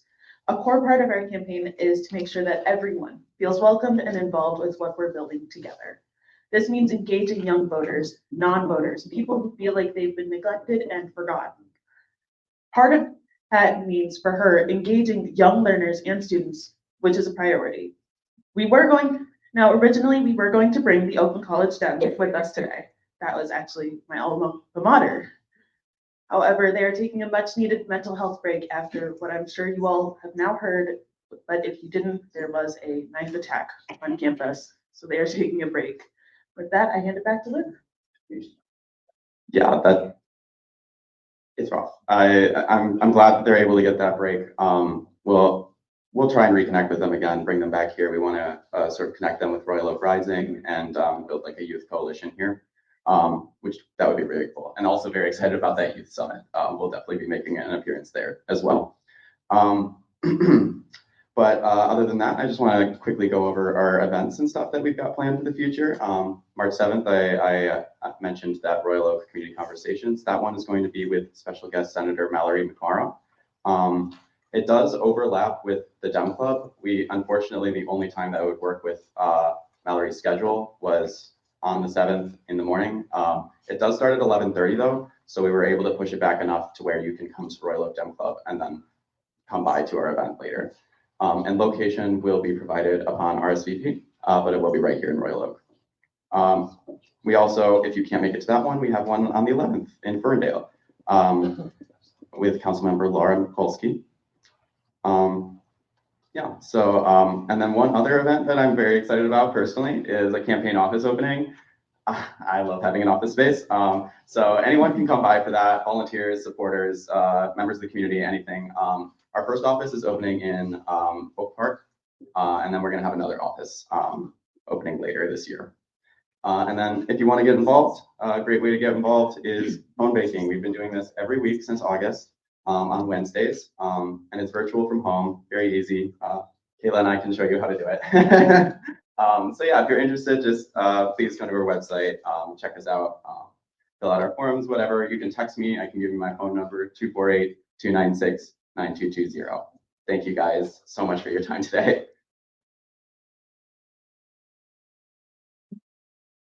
Any other candidates for office? Oh, no. All right. This is Deery. Come on up. Thank you. I'll be really quick. I'm Elizabeth Deery, also running for Oakland County Probate Judge. You might not recognize me. I usually don't wear a hat and glasses. I usually just have my hair down. Just want to give you guys a quick update. I am not collecting signatures because I turned my signatures in December. I got confirmation in January that I have a good 4,000 signatures. So thank you very much for your help. And I have a bunch of extra too. So, but as an also a quick update, another one of our judges stepped down in Oakland County. Judge Ryan resigned as of January officially. So I did apply for her position as an appointment, just as an update for you all. My campaign is continuing until I hear otherwise. I can't start raising funds until February 16th. So we're kind of on a break at the moment because we're not collecting signatures, but I'm here, I'm around, I'll be back around bugging all of you guys come March. And thank you all for your support so far. And if you have any questions, feel free to contact me or my campaign. Thank you. Any other candidates for office? Candidates for office. All right, new business, really quick. So social night is coming up third Thursday of the month. This month it'll be at Lily's Seafood. Fantastic place. They're always really good about it. Right now going on at 1 o'clock, 1 to 3 o'clock today, northbound Woodward at 12 Mile, right in front of the Lauer Shrine of Little Flower. We're doing our protest. I think we're going to have a lot of people there. It's being advertised on both indivisible sites. There are some of our signs right there. Come on out, dress warmly. Do not park at the Basilica because they are not part of it. But there's lots of parking at the residential streets around it. All right, we have t-shirts for sale out right there. If you want, buy one. You can take it with you right now. And dues are due, $20 for the year. You can go on our website, click that link right at the table, and we are all set. Any other new business? Motion to adjourn.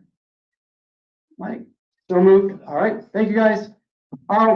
Next month, before Natalie goes to that event, she will be here speaking to us next month, Natalie tomorrow.